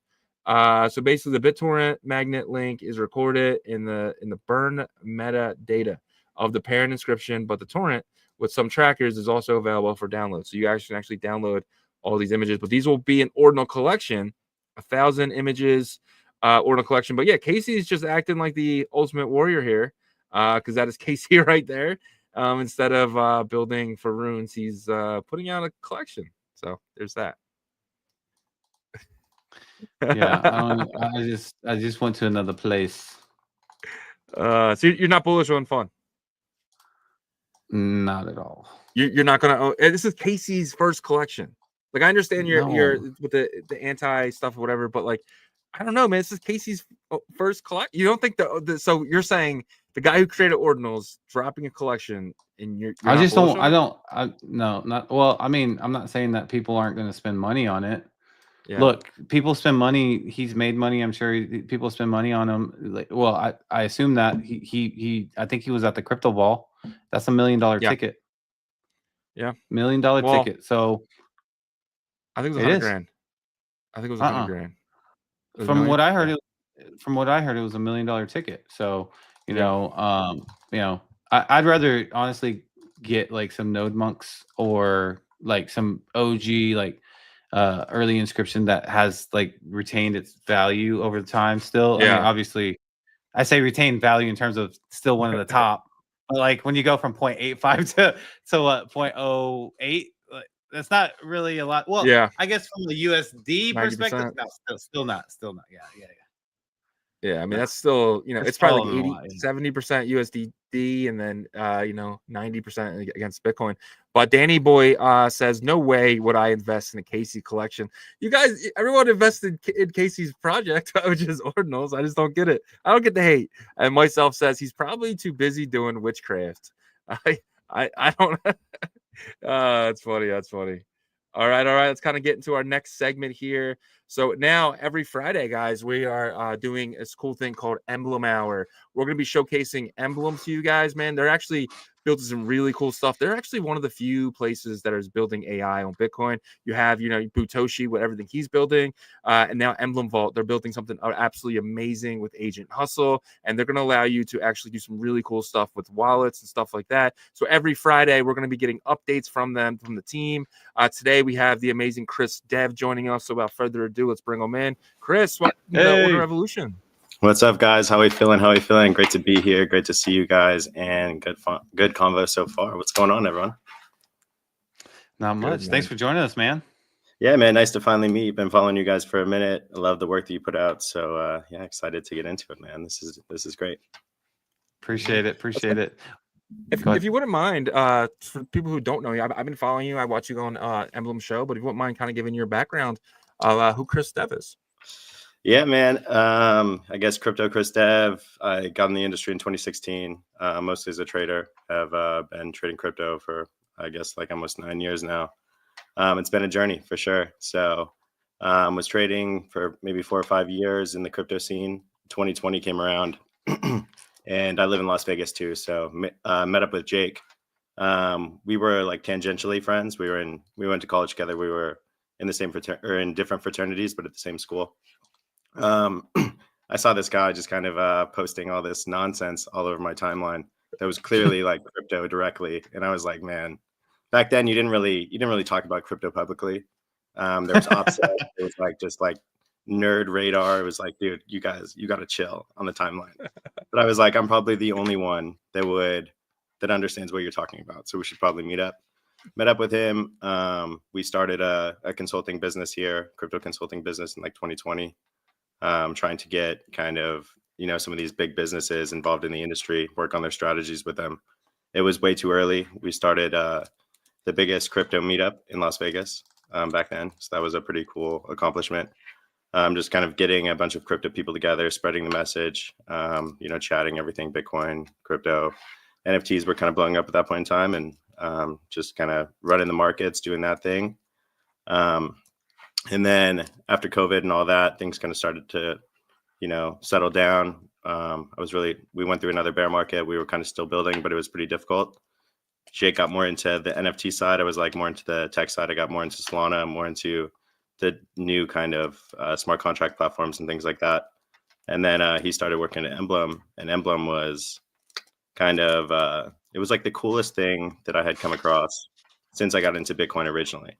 I was like, you can actually take these bear assets from across blockchains without having to kind of have a burn and mint kind of mechanism or anything like that. You're actually trading the asset natively on these different blockchains. And I thought that was the most exciting opportunity basically since Bitcoin. So I said, hey, I'm going to hop on and let's build this stuff out together. And we've been running ever since.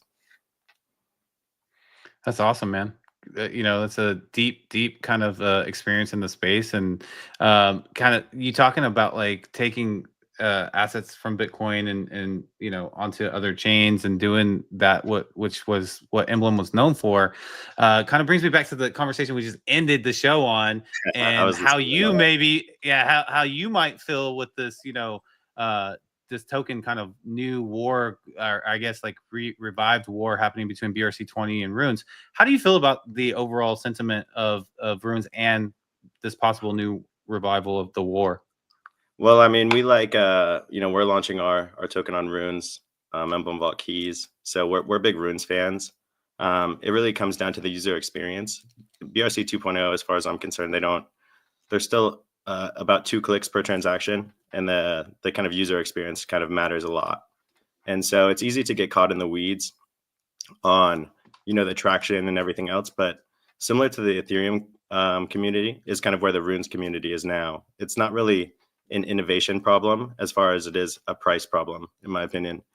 And if some of these Runes were actually listed on centralized exchanges and prices were kind of through the roof, I don't think that you would have the same sentiment at all. Actually, I think that it would be overwhelmingly supportive of the Runes ecosystem. So I think, we're super early, quote unquote. Everyone loves to say that they're early, but actually on-chain economy in Bitcoin is extremely early. It's in its literally first inning.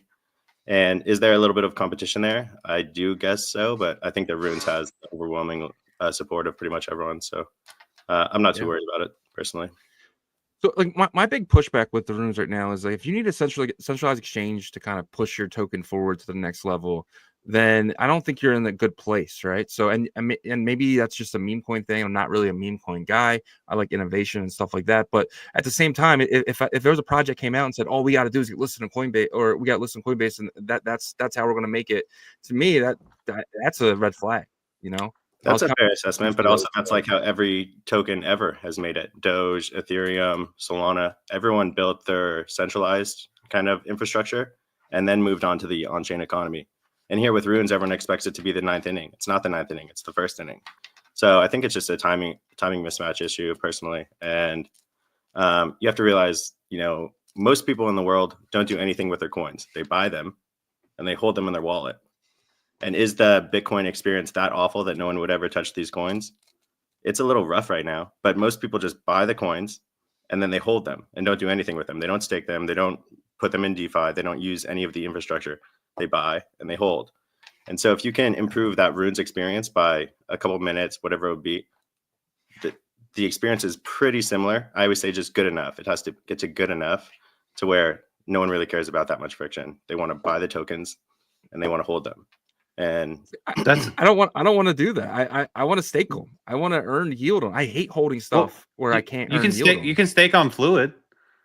Yeah, well, you have to open up. I think that all that stuff will come. I've been in all these ecosystems really, really early, and it was always the same thing. There was when we first got into Solana, there wasn't even a Solana NFT standard. They said that NFTs would be impossible on Solana until kind of Solana Labs geared it out and built the new Metaplex standard that you see today. So it's pretty easy to kind of get caught up in the weeds and say, this stuff is all trash. Like, what are we doing here? I'm going to move to a different chain. But it's really just, you have to take a venture approach and you have to understand that you're super early. And in being early, you're going to have to face all of those frictions. And that's kind of where the opportunity is as well. Yeah. Yeah, I mean, that makes a lot of sense. So, you having all that trader experience, do you kind of, I guess, boil this down to like the trader mindset's not happy with the current situation? Because that's kind of the short-term mindset, right? Yeah, I mean, I just think that everyone, especially nowadays, like crypto was ideal based for a long time. It was all about your ideals and kind of being your own bank and kind of, living a sovereign lifestyle and things like that.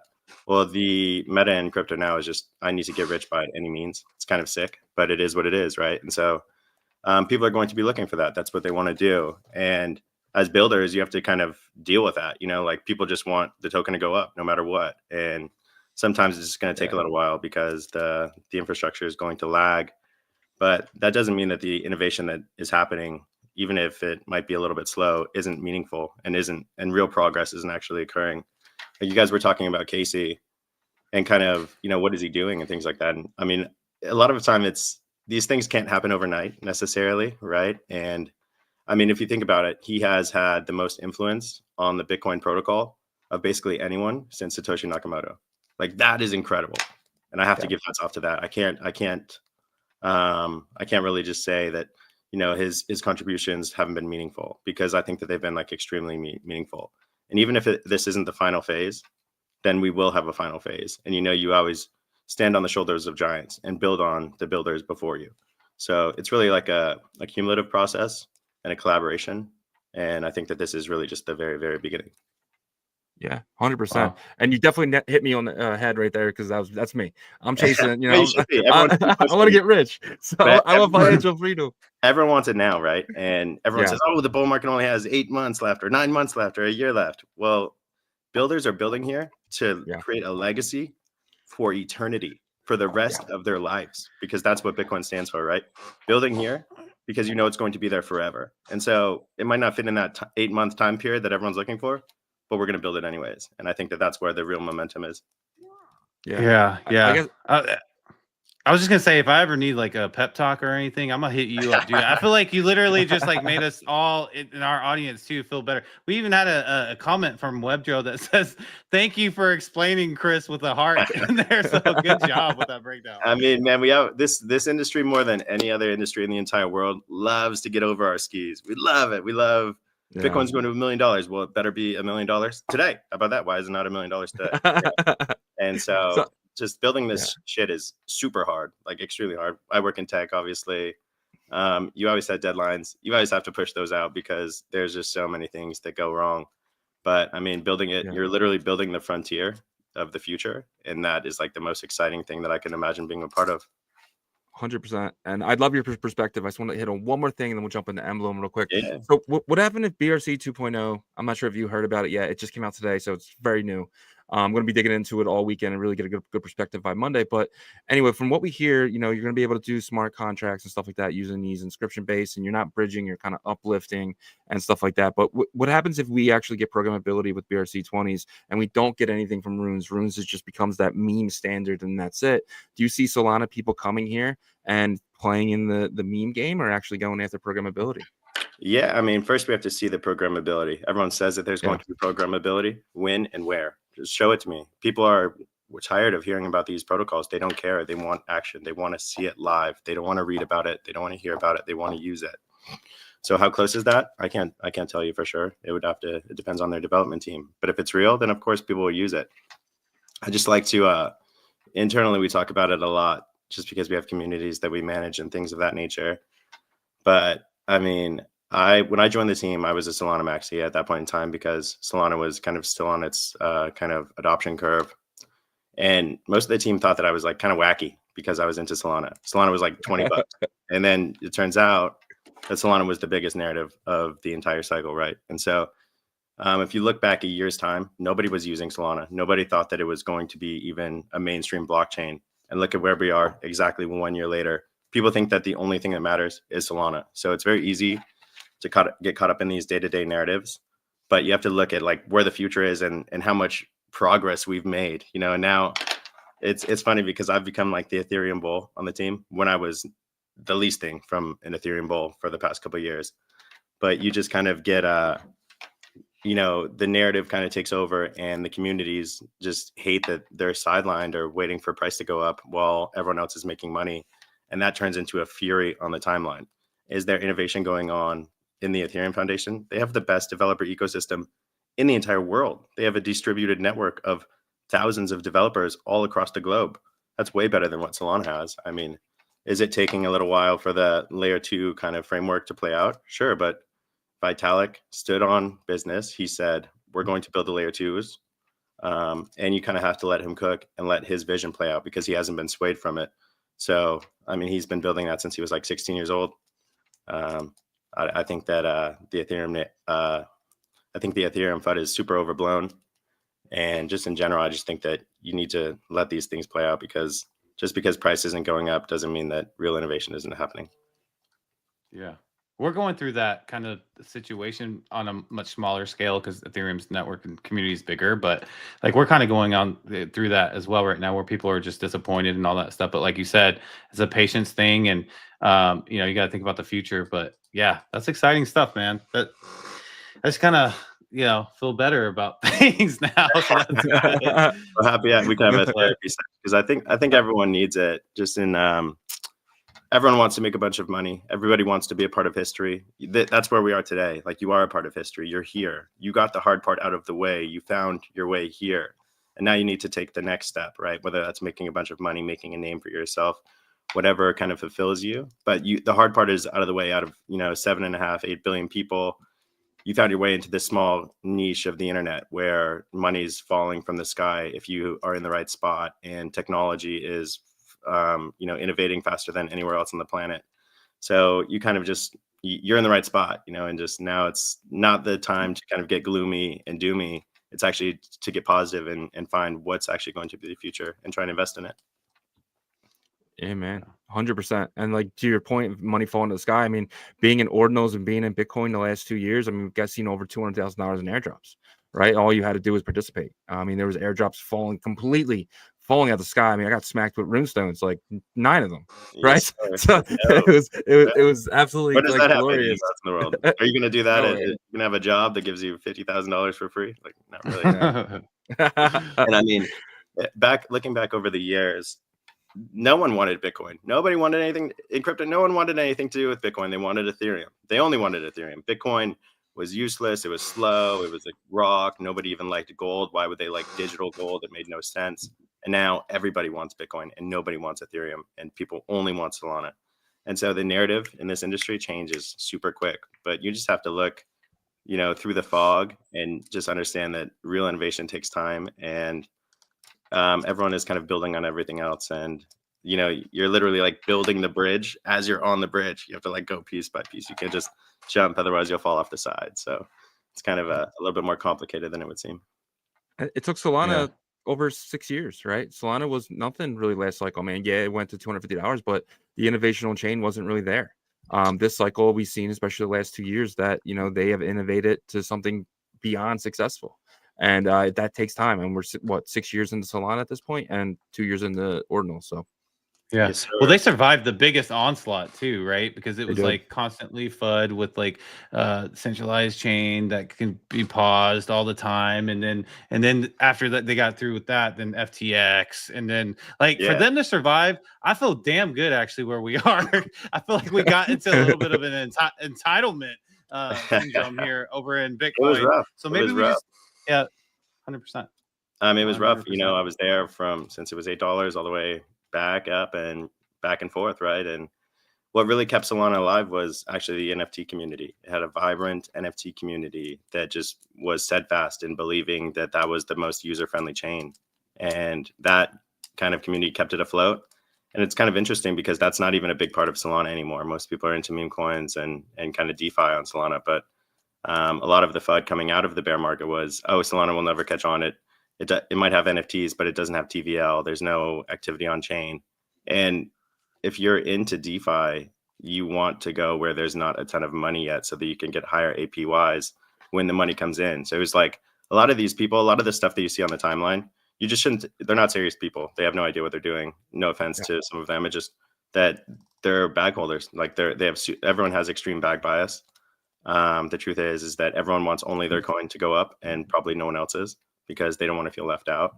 And, it's just so easy to get caught up in the mix and say like, oh, that's nonsense. You don't want to be playing over there because you want to be actually buying my token. But it just causes, ignorance is bliss. But I think you always want to be looking where other people aren't. And if there's that extreme reaction, emotional reaction where people are saying, no, don't go look over there. You don't want to buy that token. That's for the birds. You should probably go look at that and see why they're so upset about it. Yeah, because I've seen a lot of that about runes the past like 3 weeks. So I'm in the right spot, I guess. No, but and it's ironic that the NFT community kind of saved Solana because they said it was impossible to build NFTs there, and it was the thing that saved them. So that's pretty cool. Exactly. But yeah, crazy. I do want to kind of transition into Emblem here because this is a perfect transition because Emblem's kind of doing this like, okay, there's various parts of the crypto ecosystem that at any minute can go hot and stuff. And so they're building in multiple different areas, right? And I think that's the way to do it. Could you talk a little bit about that strategy and maybe we can get into the most recent kind of EVM deployment as well? Yeah, for sure. So Emblem, it's a cross-chain protocol. You can take your assets basically from any chain to any other chain with our new jump feature that we'll be launching at the click of a button. And the way that it does that, your asset never leaves the blockchain that it lives on. What you're doing is basically you're encrypting the private key of that wallet and trading that wrapped in an NFT on a new blockchain. So all these blockchains have private key encryption, right? They all use the same at the wallet level. They all use a private key. And so what we're able to do is you deposit those assets into a vault. That vault is a wallet, tokenized wallet, and it has a private key just like everyone else, every other wallet in the world. And what Emblem Vault does, it tokenizes that private key, encrypts it, and the NFT is one of the signers on the private key. So can't really be hacked because you have to have custody of the NFT to unlock the private key. So whoever holds the NFT has the key basically to that contents of the wallet. So basically it's applicable to any blockchain that comes out that uses private key technology, which is all of them. So this is kind of that's what gets me so excited is that we just really believe that our approach is kind of the most seamless because any blockchain that uses private key technology, which is all of them, can kind of basically integrate Emblem, and Emblem can integrate with that. So number one, you're conserving the provenance of the asset, and most people just don't want that asset to leave the chain. And that's another reason why we're so bullish on Bitcoin is because all these assets, you want that permanence. You want that immutability. You want that indestructible kind of quality of the Bitcoin blockchain. But then you would probably want to put it in an Emblem Vault and trade it on Solana, because then you don't have to worry about the 10-minute block times. Then you don't have to worry about the mempool sniping. Then you don't have to worry about the higher fees. And that's applicable about across all blockchains. And each blockchain just kind of has different strengths and weaknesses. And with Emblem, you can take the strengths of the indestructibleness, immutability, and then trade that asset on something like Solana or Ethereum or whatever else might come about, and just really use the blockchains to their best kind of optimal performance. I absolutely love the technique that Emblem uses here, because you don't have to like try to bend or break any type of tech stacks with this. It's literally thinking outside of the box to be able to trade the original asset without it leaving the chain, but with the credibility of the keys are in this vault that you're trading, so you own it, because only you can, whoever has the keys will be able to unlock it on Bitcoin. I absolutely love it. I don't know why more people don't utilize that, because it's like they're like banging their head against a desk trying to make these two completely different tech stacks work, with using like a TEE for the trustless bridging and all that stuff. But this is simple. It's simplistic, and but it works. Exactly. Why do you think other people don't use it? I mean, well, it definitely works. We found product market fit basically in 2020 with the NFT bull run. Obviously, our biggest product is Pepe's and Spells of Genesis and kind of counterparty assets that we brought to Ethereum. But that was like phase one, right? I mean, the protocol was extremely clunky. It was kind of put together, was a two-man team back then, just our developer and our COO. And so a lot of it is kind of like on us, is that our product was clunky. We spent the last year rebuilding it from the ground up. It should be coming out here this quarter. I would say sooner, but probably this quarter, just to be safe on deadlines. But it's super exciting what we're going to do. We're making it basically a one-click process, two-click process, one click and confirm, and you can go to any blockchain. And so why hasn't it taken off? We have about 100 million in TVL, which would probably put us at one of the top bridges in the industry. We're still pretty under the radar, but we're kind of stealth for a bit of a reason, that the protocol as it stands today that's live is a bit clunky, and we don't really want to go to the masses with a clunky protocol. We want to release every new version that we have so that everyone has a good experience. And so the user experience upgrades are pretty much complete. Everything's pretty much in testing. So that's what we consider Emblem 2.0, and it's almost ready. And I think that it'll be a huge hit within the industry. Yeah, man. 100%. It's definitely exciting too, because for the fact that you guys are going to be taking ordinals, especially the top 5 collections, and really kind of showcasing them on other chains. So right now, if you want to buy an ordinal, you got to download an Xverse app or a Unisat wallet, right? And then you have to go from there. But now you guys are going to take them to the places where NFTs are popular, right? We're talking chains like potentially down the line, the Ape chain, and there's new chains that are popping up every day that are really focused on NFTs. And you guys are going to be taking our ordinals and giving opportunity for some of these giant whales who own CryptoPunks and Pudgy Penguins and these huge assets, and you're giving them an area to buy them where they feel comfortable.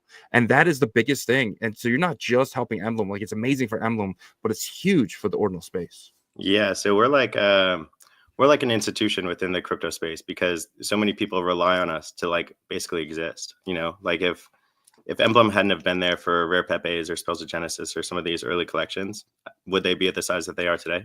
Likely very not. They might not even be relevant really at all. It would kind of be an extremely niche community, more niche than it is today. And so, as we kind of grow and give people the opportunity to really explore what we are almost certain at this point is going to be a multi-chain world. How could it not be? When you were farming these different blockchains in the past, you would have to buy the assets on the blockchain and then farm them, and everything is siloed. Nothing communicates with each other. But now with Emblem, you can take assets that you already have and just hop them from blockchain to blockchain, whichever has the kind of ecosystem that you want to play in, ecosystem du jour. But it's pretty exciting because like I said, you can kind of maximize the opportunities within each blockchain and what they were made for: speed, security, kind of those types of innovations. And with ordinals, it's a tough community. They only want to stay on Bitcoin, so it's kind of a weird approach. that they only want to stay on Bitcoin, but they want a different user experience. And sometimes you can't exactly have both. Emblem is the closest thing to give them both, where the assets never leave the Bitcoin blockchain, but you can trade them more quickly, cheaply, and kind of interact with different ecosystems. So some of this stuff is live today. You can take some of your ordinals. You can you can vault them and borrow and lend against them on Ethereum. And, we think of blockchains somewhat as, Jake talks about it often, as countries. And what do you have with different countries and different communities? You have kind of different goods and services that are better than other kind of communities as well. So in terms of borrow and lending, maybe Ethereum rates are much better, or there's a lot more better liquidity over on Solana. And so you can kind of take advantage of all these different opportunities within something like Emblem Vault with just like a 1 or 2 click kind of boom switch, and your assets on a different blockchain. So it's pretty cool. Yeah. Yeah, and I've talked to Adam McBride a couple of times, and he says that he sees this future of like interoperability and all this stuff. Do you see the future of interoperability as, like, let's say 5 years down the line, or 5 to 10 years down the line? I know it's kind of far out with 10 years, but like where like new onboarded people won't really care what chain they're on. It's going to be more of like the company's brand, like Emblem Vault, is providing or servicing you guys with NFTs or whatever. Like, how do you see that playing out? Yeah, for sure. And I think that we're seeing that today. I mean, that's what centralized exchanges did for the most part, right? They just kind of obfuscated the chain away. And that's what like Moonshot, they just like brought in 400,000 users in a single day from the Trump launch, right? They don't know what chain the Trump coin is. They just downloaded Moonshot and they bought the Trump token. They didn't care what blockchain it was. And so that's another reason why we're so bullish on the Bitcoin blockchain and the on-chain economy on Bitcoin, is because if the chain doesn't matter, then you want to have the chain with the highest indestructibility, kind of immutability, so that you can be sure that your assets will be there forever. And then you can export them to something like Solana to have the fast, cheap, kind of easy transactions that we're all looking for. But if you can guarantee with the security insurances of Bitcoin that your asset will be there forever, that's extremely powerful. And then if you don't have to kind of give up any kind of, if you don't have to give up anything to kind of move that asset from blockchain to blockchain, that's like a win-win for everyone involved. And so that's what we're really zoned in at Emblem Vault. And I think that our technology is pretty much the closest to realizing that vision of the world. Yeah, absolutely. Yeah, at first people are going to probably look at custody and stuff like that, but I think eventually they won't. And only issues will come up if there's like someone lost something, and and I think it's gonna. I hate to say this, but I think it's gonna kind of go to like this Web 2 type of like business servicing to regular people every day. But we'll know, since we were here early, what's happening in the back end, right? Exactly. The goal is to just have them never know. Like, you don't know how your email server works. You don't know how your internet browser works. You don't really care. You just want to go to different websites. You want to send emails across different protocols. Those are all protocols as well. So very, very similar concept. Yeah, man, 100%. We got an amazing tweet here from Jake earlier today. He said our Founder Vault collection is now live. This has been almost a year in the making, and I'm excited to introduce some new innovations to the industry. Each vault is time-locked NFT that contains 2 million keys. Founder Vaults unlock Bitcoin block 915,000, which is our TGE. Keys will become the protocol token for Emblem Vault and Emblem AI. Absolutely a huge today for you guys, man. Congratulations on this. This is amazing. I wonder if you speak on this a little bit. Yeah, super excited. I mean, if you can pull that back up real quick. Yeah, sure. You can just check, just scroll down. You can see the Founder Vault artwork right there by Verdandi. Super sick. One of the earliest female NFT artists on Ethereum from 2017. So shout out to Verdandi. Incredible. They look amazing. This is another one of our products, time locking vaults. Just really kind of adds a layer of integrity to the industry, because so many of these tokens that teams and founders say are locked, they're not actually locked. So this is kind of a showcase of another product that we'll be launching called Time Lock Vaults, which you know for certain that those tokens are not able to hit the market because they're actually time locked to a Bitcoin blockchain. So a Bitcoin block height.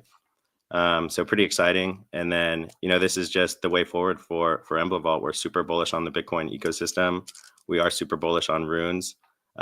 You could see a price catalyst any day, and the entire sentiment of the community will flip like a script, and runes could be the hottest thing on the block. So I would look out for that. And you know, we've seen all of these ecosystems kind of grow and prosper over the years, and everyone goes through these growing pains. It's like clockwork. Everyone goes through these growing pains.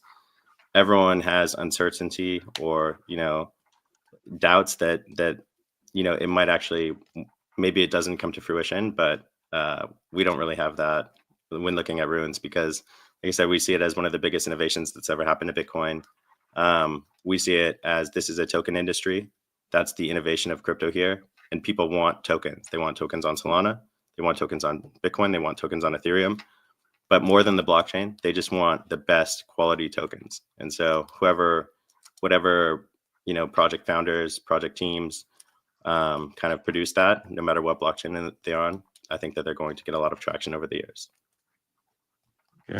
Yeah, I agree with that. And I think that like businesses or entities that will take on the responsibility to get a token to the end user, you know, that doesn't really know blockchain or DeFi, doesn't give a shit about it, that's going to be the main focus at the end of the day. And so that kind of goes back to your point of, you know, runes being on Bitcoin, and like it doesn't matter if they're slow or fast for the long run, because people are just going to want to get those through like maybe like a third party, and they'll just hold them until like 2 years, the number goes up or whatever. So yeah, and even if you are transacting with them, is it a bit frustrating to maybe wait a couple minutes for the transaction to confirm? Sure, but is it like the end of the world? Like, is that like a total game? Like, is it, you know, the end of the world? I don't know if it's the end of the world. I think that its number go down. That's the end of the world for them right now. That's why they're frustrated. It's because numbers not going up. Exactly. But good things take time, so we'll see. I mean, this industry is pretty funny. Like, I mean, we just elected the first crypto president. We have, for the first time in American history, we have a friendly regulatory environment. And today, 3 days after all of that happened, you know, people are calling for the top of the cycle, and maybe it is, but they're just so short-sighted that they can't see that this is the best time to be in crypto, basically ever. And so everyone should just be really fortunate that they're here at this point in time and kind of look even further out than maybe just tomorrow and what the price action today looks like. And I did see that Jay commented, we do have the bulk mint that will be going live with Emblem 2.0. And so that's another reason why you guys asked, you know, why hasn't this taken over the industry? Well, we have about 100 million in TVL today, maybe probably over that today. But every single vault had to be done one by one in a somewhat clunky protocol. So even pushing through all that friction, we still managed to vault a massive amount of assets. I think we're at a couple 100,000 in total vaulted over the years, and all of those were done by one. So we're bumping that up to 25, and that'll help with the bring the multi-chain kind of economy to fruition much quicker than just vaulting assets one by one. That's really annoying. Sounds like it. We have a community member that, you know, gets involved with the rare Pepes and stuff. So Patapoo says, majority owner of rare Pepe smug chips collection convinced me to migrate to Emblem Vault. I guess he wants you to give him some reasons to migrate. I would just say that like I think over 60% of the entire rare Pepe collection lives directly in Emblem Vaults. So if you don't live in an Emblem Vault as a rare Pepe owner, you're part of a strong minority. And so I think that they should convince me why they don't move to Emblem Vault, because everyone else seems to that solution. Yeah, man, I love that. Let's jump to Emblem's other project, and my personal favorite part of crypto right now, which is AI, Agent Hustle, and everything he's bringing on. We'll speak on him a little bit. How's he doing? He's good, man. Another, you know, it's the same story on repeat. You know, everyone wants all the tech to be done today. AI is even more difficult, but Shannon, our developer and founder, he's brilliant. He's been developing in AI longer than he has in crypto. And so, you know, what we think at our core is that AI is the kind of interaction layer of crypto. That's the new interface layer. And so when you think of how many wallets you guys own and how you have all these assets all over the place, you're not able to track them all. Well, you can have someone like Agent Hustle with a multi-chain Emblem Vault wallet, and he can kind of transact those for you. And so what this solves is all this clunkiness within all of these different ecosystems. That's probably the biggest kind of roadblock of onboarding new people to crypto. They see a wallet and they're like, what the hell do I do with this thing? Confirm transaction, is that a scam? Whatever else. But if you can just type into an agent or assistant and say, hey, send 25 Solana over here to buy this ordinal, and then it routes the transactions for you and you push confirm, that's a 100x user interface upgrade. And so Hustle is going to be our interface layer, our intelligence layer, and I think that it's going to be a game changer. So it's a funny industry, the crypto AI sector. There's a lot of LARP for sure, but for real builders in that space, I mean, the upside is truly incredible. That's probably one of the most that's like one of the sectors that I'm most bullish on, just in terms of size today and what the size could be tomorrow. I think that AI in crypto is extremely underpriced.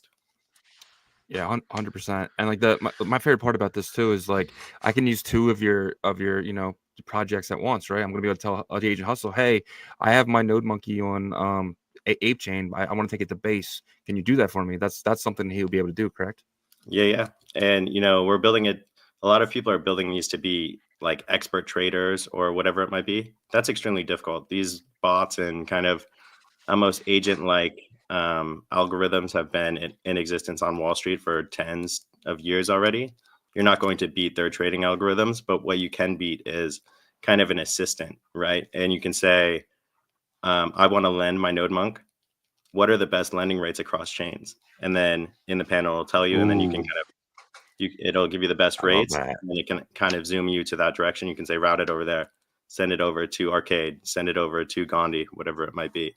And so instead of you having to deep dive and pull all this data yourself, it'll have the data right there for you. And so that's one of the things that we're most excited about. You know how much time that's going to save? That's going to save so, because I don't even do it because I was like, I don't want to do that. Like, I don't want to go through like there's websites that kind of aggregate data and let you know, but I don't even want to take that step. But if I could just be like, hey, just find me the cheapest. I mean, I'll test them out a couple of times, make sure they are the best rates. Test them out a couple of times, but that would just be so convenient, and it's going to be interesting once that is available because that's going to be a game changer. And really just putting it all in one spot, right? Everyone wants to have an interface, a smart interface where you can ask questions about the industry. What's going on today? Is there anything that I missed overnight? Give me an update on this ecosystem over here. It's very difficult today, and we have like 4 blockchains that have any type of traction. The reality is in the future, we're going to have thousands of blockchains. And so in order to get that information, it would take an extremely long time without something like Agent Hustle or one of the other products that would come online. So I think, once again, I hate to say it, but that industry is extremely early and there's going to be some speed bumps, but the product as it stands today it's live. First of all, you can talk to Agent Hustle and the first steps of his build out are live compared to like 90% of the other agents who are still not even in beta yet. So there's real progress being made there. Yeah, man. Yeah, absolutely. It's gonna be awesome. You can see his mind map. You can see, why he's responding to where he is. He has memory, so you can chat with him and he'll remember every conversation you've had. He'll understand your trading style over time and things of that nature. So he's super dynamic. And my wallet linked. I don't remember linking my wallet, but apparently I did. He's cool, man. He's pretty under the radar so far, but I think that opportunity is massive. And, we always like to take it back to the Bitcoin blockchain, right? And like we talked about earlier, that interface layer is the most annoying because you have to wait for those block times. Well, if you just tell Agent Hustle, route me into some runes, DCA me into some runes, you don't have to worry about those transactions confirming because he's going to confirm them for you. So what does that do to the interface of Bitcoin? It makes it 100x better overnight. You don't even worry about it anymore. Block times aren't really a thing. for me too, it's like it's gonna be awesome. Like, let's just say I have yield. Like, let's say I have dog and I'm getting 16% yield. For me, it might be worth coming in here to hustle and saying, "Am I getting the best yield?" And him tell me straight up, if I can make 18, and if he's able to do that for me, and the fees aren't there, especially using Emblem Vault or something like that. I mean, I'd be 100% down with just putting in there, find me the best yield today, and always knowing what the best yield is, because yield doesn't always last long. Right, because you sometimes it's one day where you can get 800%, but the next day it's 110, and the next day after that it's 20. And if you're able to get that in one day, I mean, it's worth doing it because you're earning more that day than you'll earn the whole month. And from a programming standpoint, that's like a much easier kind of build out than all this dynamic trading and things of that nature. Most people don't provide liquidity because they don't know how, and they think it's complicated and things like that. But if you obfuscate that kind of interface behind something like Agent Hustle, who can handle the technicals for you and is always searching for higher yields, I think that's like a massive win for the industry. And I think that would increase liquidity across the board for everything, just because more people would be able to get involved because you don't have that education barrier. Amen. One of the things that the Emblem is trying to do from a strategic marketing perspective, I don't think it's like solely the focus, but I think it's going to end up working out very well, is you guys are going to be everywhere. And so could you talk a little bit about that strategy of like where you are now and then where you are a year from now, and how being in other ecosystems is going to help your brand awareness? Yeah, for sure. So I mean, like I said, the build out's been going strong for like 18 months now. I mean, originally it was just a migration. We're going to migrate them to the new standard, because if you looked at the old Emblem Vault, it was called Emblem Legacy, and basically you had all of these collections in one pool. So you couldn't organize and say, I need to find rare Pepes or I need to find Spells of Genesis. They were all in one contract. So with our new build out, which you've kind of seen start to roll out, that's where we have different Ordinals collections. That's where you have this specific rare Pepe collection. Everything was all in one pool before, so you couldn't sort through it. You couldn't search it. It was super annoying. So we segmented all these contracts out to themselves. That's where you have all these curated collections, is what we originally called them. So you can have node monks by themselves. And then from there, you can branch them to different chains, where you're going to have node monks on Solana. You're going to have node monks on maybe Sui at some point, whatever it might be, wherever the new blockchain or wherever the new ecosystems are popping up. But the main use case of Emblem is just to be anywhere at all times, wherever you want to go, any chain at any time. And so where are we today? Ethereum is live. You can transfer some Ordinals over to Ethereum and things of that nature. Where the next biggest product launch that we have is Solana. So taking these Bitcoin assets to Solana, taking these Ethereum assets to Solana, and just kind of reviving those communities, reigniting them, and giving them kind of a second wave of excitement and something to do with their assets. So a year from now, we'll be launched on a huge spectrum of EVM L2s. Solana should be live. And so that multi-chain world, you should be able to go from, 1 or 2 clicks, Emblem Vault, your assets on Bitcoin, jump it to Ethereum, jump it over to Solana if you want to, jump it over to Arbitrum or ApeChain or Abstract, and just kind of play in all these different ecosystems with assets that you already have. And, it's a big deal, not only just for the infrastructure, the borrow, lending, trading, liquidity, all of those features, but also maybe you want to play in some games or something of that nature. If you want to get in these metaverses as your CryptoPunk or your Node Monk or whatever, that becomes your true identity. And with Emblem Vault, it's a seamless kind of integration because the assets are wrapped in a native NFT within that ecosystem. So just with one click, you're integrated with all of their native applications. Yeah. It's going to be huge to make Emblem a household name, I feel like, at that point. And it'll be big for the, not financial advice, but I think it's going to be big for the vault keys holders. 'Cause if you wait that long and then you realize that they're going to be everywhere, it's going to be like whenever people use like multi-bridge or whatever, like they always went to this specific bridge. They're going to have to go to Emblem to jump these things. And you might say, well, Solana isn't really super, super bullish on like Ordinals right now and stuff. Believe me, if Bitcoin's at 400K, there's going to be profits flowing into the Ordinals ecosystems. And I truly think that from an NFT standpoint, they're going to be one of the highest, like a couple of these blue chips are going to be one of the highest in the space. then Solana people will be interested in it, and then that's whenever they'll start interacting with the vaults on Solana. So my take, at least. And there's almost like nothing to do on chain, right? We're the early pioneers. There's a few things you can borrow, you can lend, you can trade, you can do, provide liquidity, things of that nature. But the things that you can do on chain are extremely minimal. So we're building for a future that we don't even totally understand yet. We just know that people are going to want to move assets between blockchains for different reasons. We don't know all of the reasons that they're going to want to move them. We just know that they will want to move them. And that's the future that we're building for. So where Emblem is today is a fraction of where it'll be a year or 2 years or 3 years from now. Emblem's been around since 2016. Steadfast builders, super high integrity people that have always kind of put building before hype. And I think that we're always going to continue with that ethos.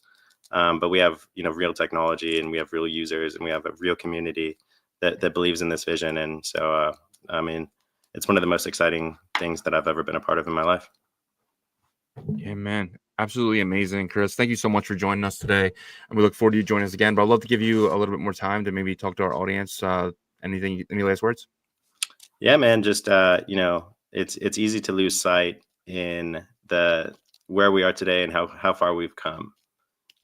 Just because everyone wants to make $1 billion today doesn't mean that the innovation in the industry is not happening. And it's really impossible to kind of rush true progress and true innovation. Like I said, sometimes it takes this idea to fail so that you can build the next idea, and that would actually be the mainstream kind of attraction. And so it's all trial and error.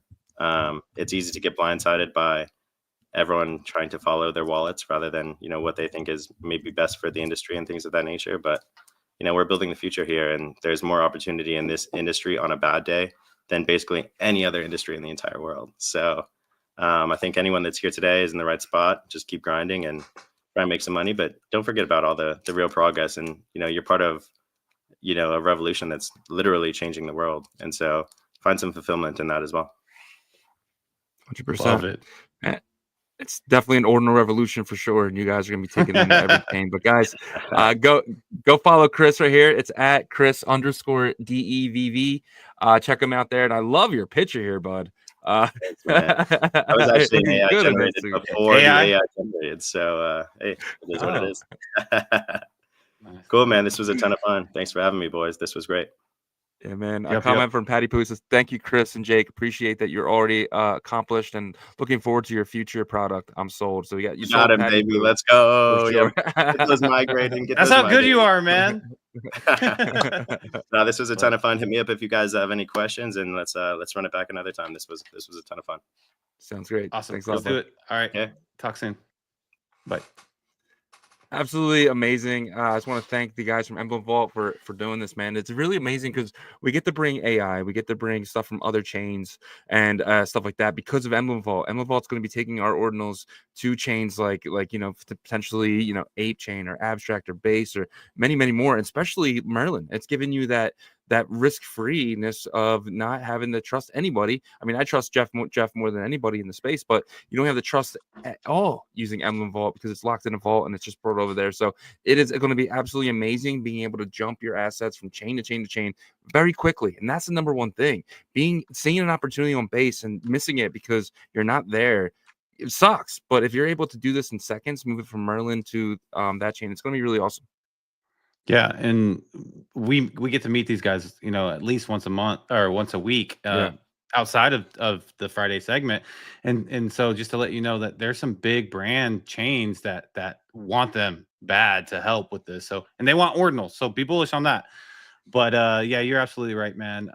Sometimes we just need to have different conversations that, with different people to kind of just remind us, look, dude, like we've come a long way in this space, in this ecosystem. And, in my opinion, the further we get away from like the closed mind, the laser eye maxi mentality, the better. And I think we are, because we are innovating and we're growing and stuff like that. But just want to shout out Chris and the whole Emblem team, which they're awesome team, man. Each one of them is awesome to just hang out with, kick it with, and do a show with too. So we appreciate you guys, though, all 266 of you guys hanging with us on a Friday evening, or I should say afternoon. And, you guys allow us to be able to do what we love on a day-to-day. So we want to say thank you for that. Hope you learned something today. And if you wouldn't mind checking out our partners, we just would greatly appreciate that.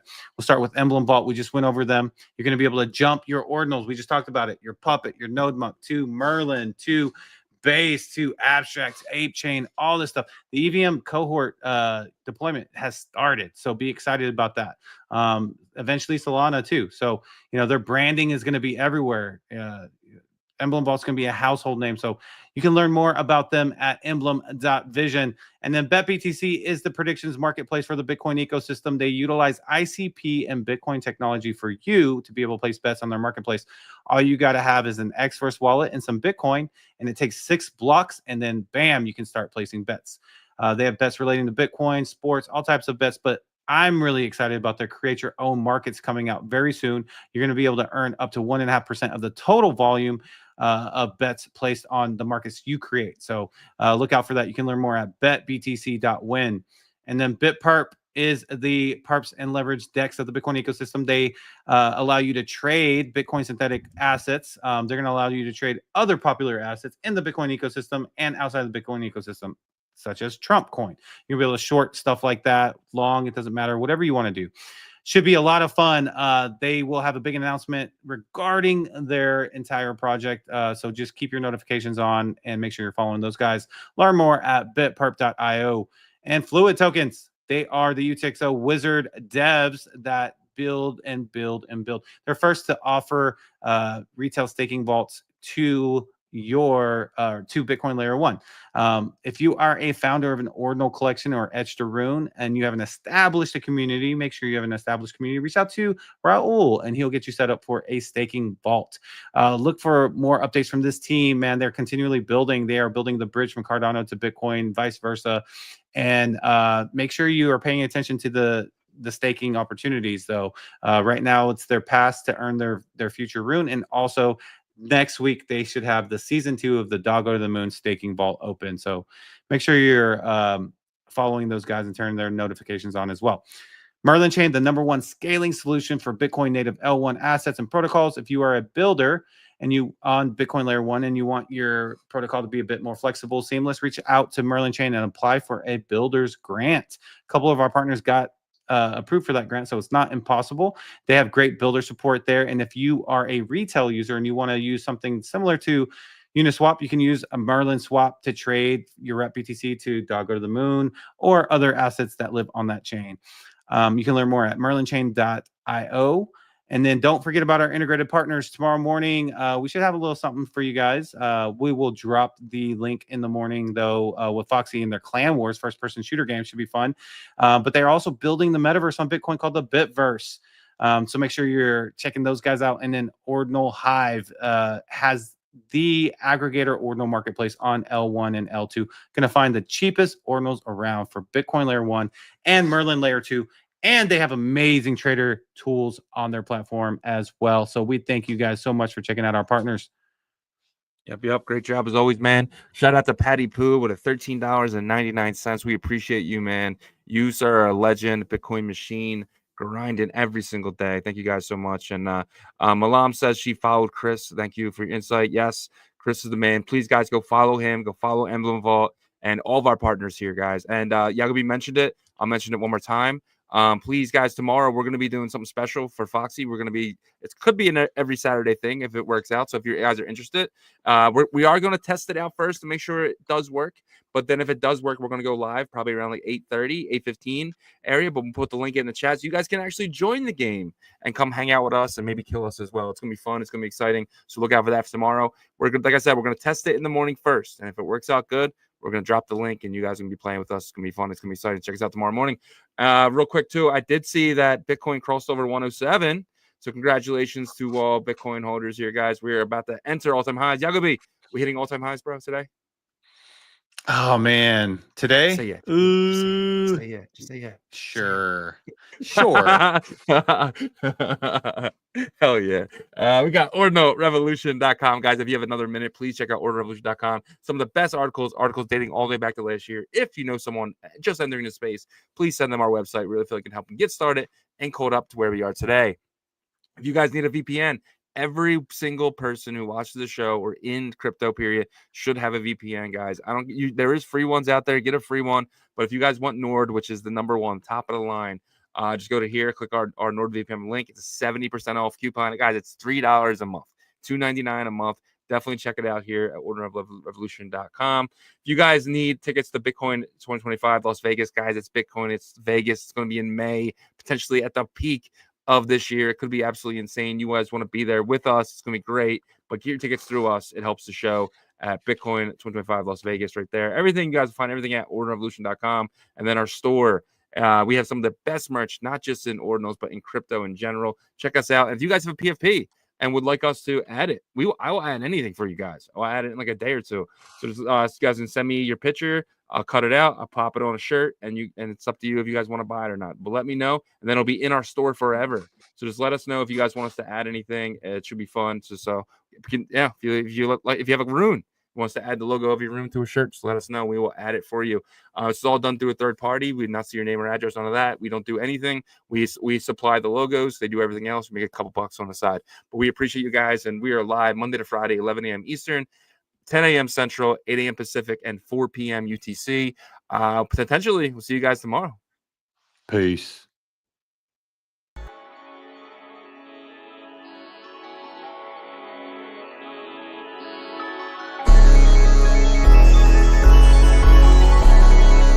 We OG, oh no, G.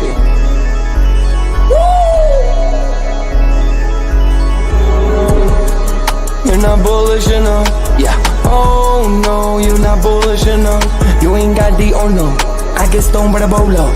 Bitcoin set to overload, yeah. Experts on reload, yeah.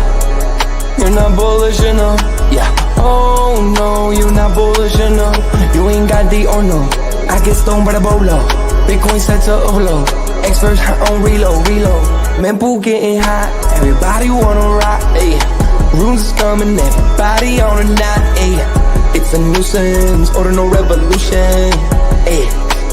Ordinal Revolution. Yo, it's my guy for real, bro. Got friends right now. Yo, BRC 420, bro. Yo, that shit on fire, bro. Imagine if he in here. Yeah, lock it in the seal. Murder. I got balls of steel. Nookie on the field. Yeah, this shit for real. With no calls, I get so far. Got 100 phone calls that I go hard, and they gon' love me. Smoke weed, huddle back. I get shiesty. Where my Bitcoin looking lovely. All this Satoshi's nothing above me.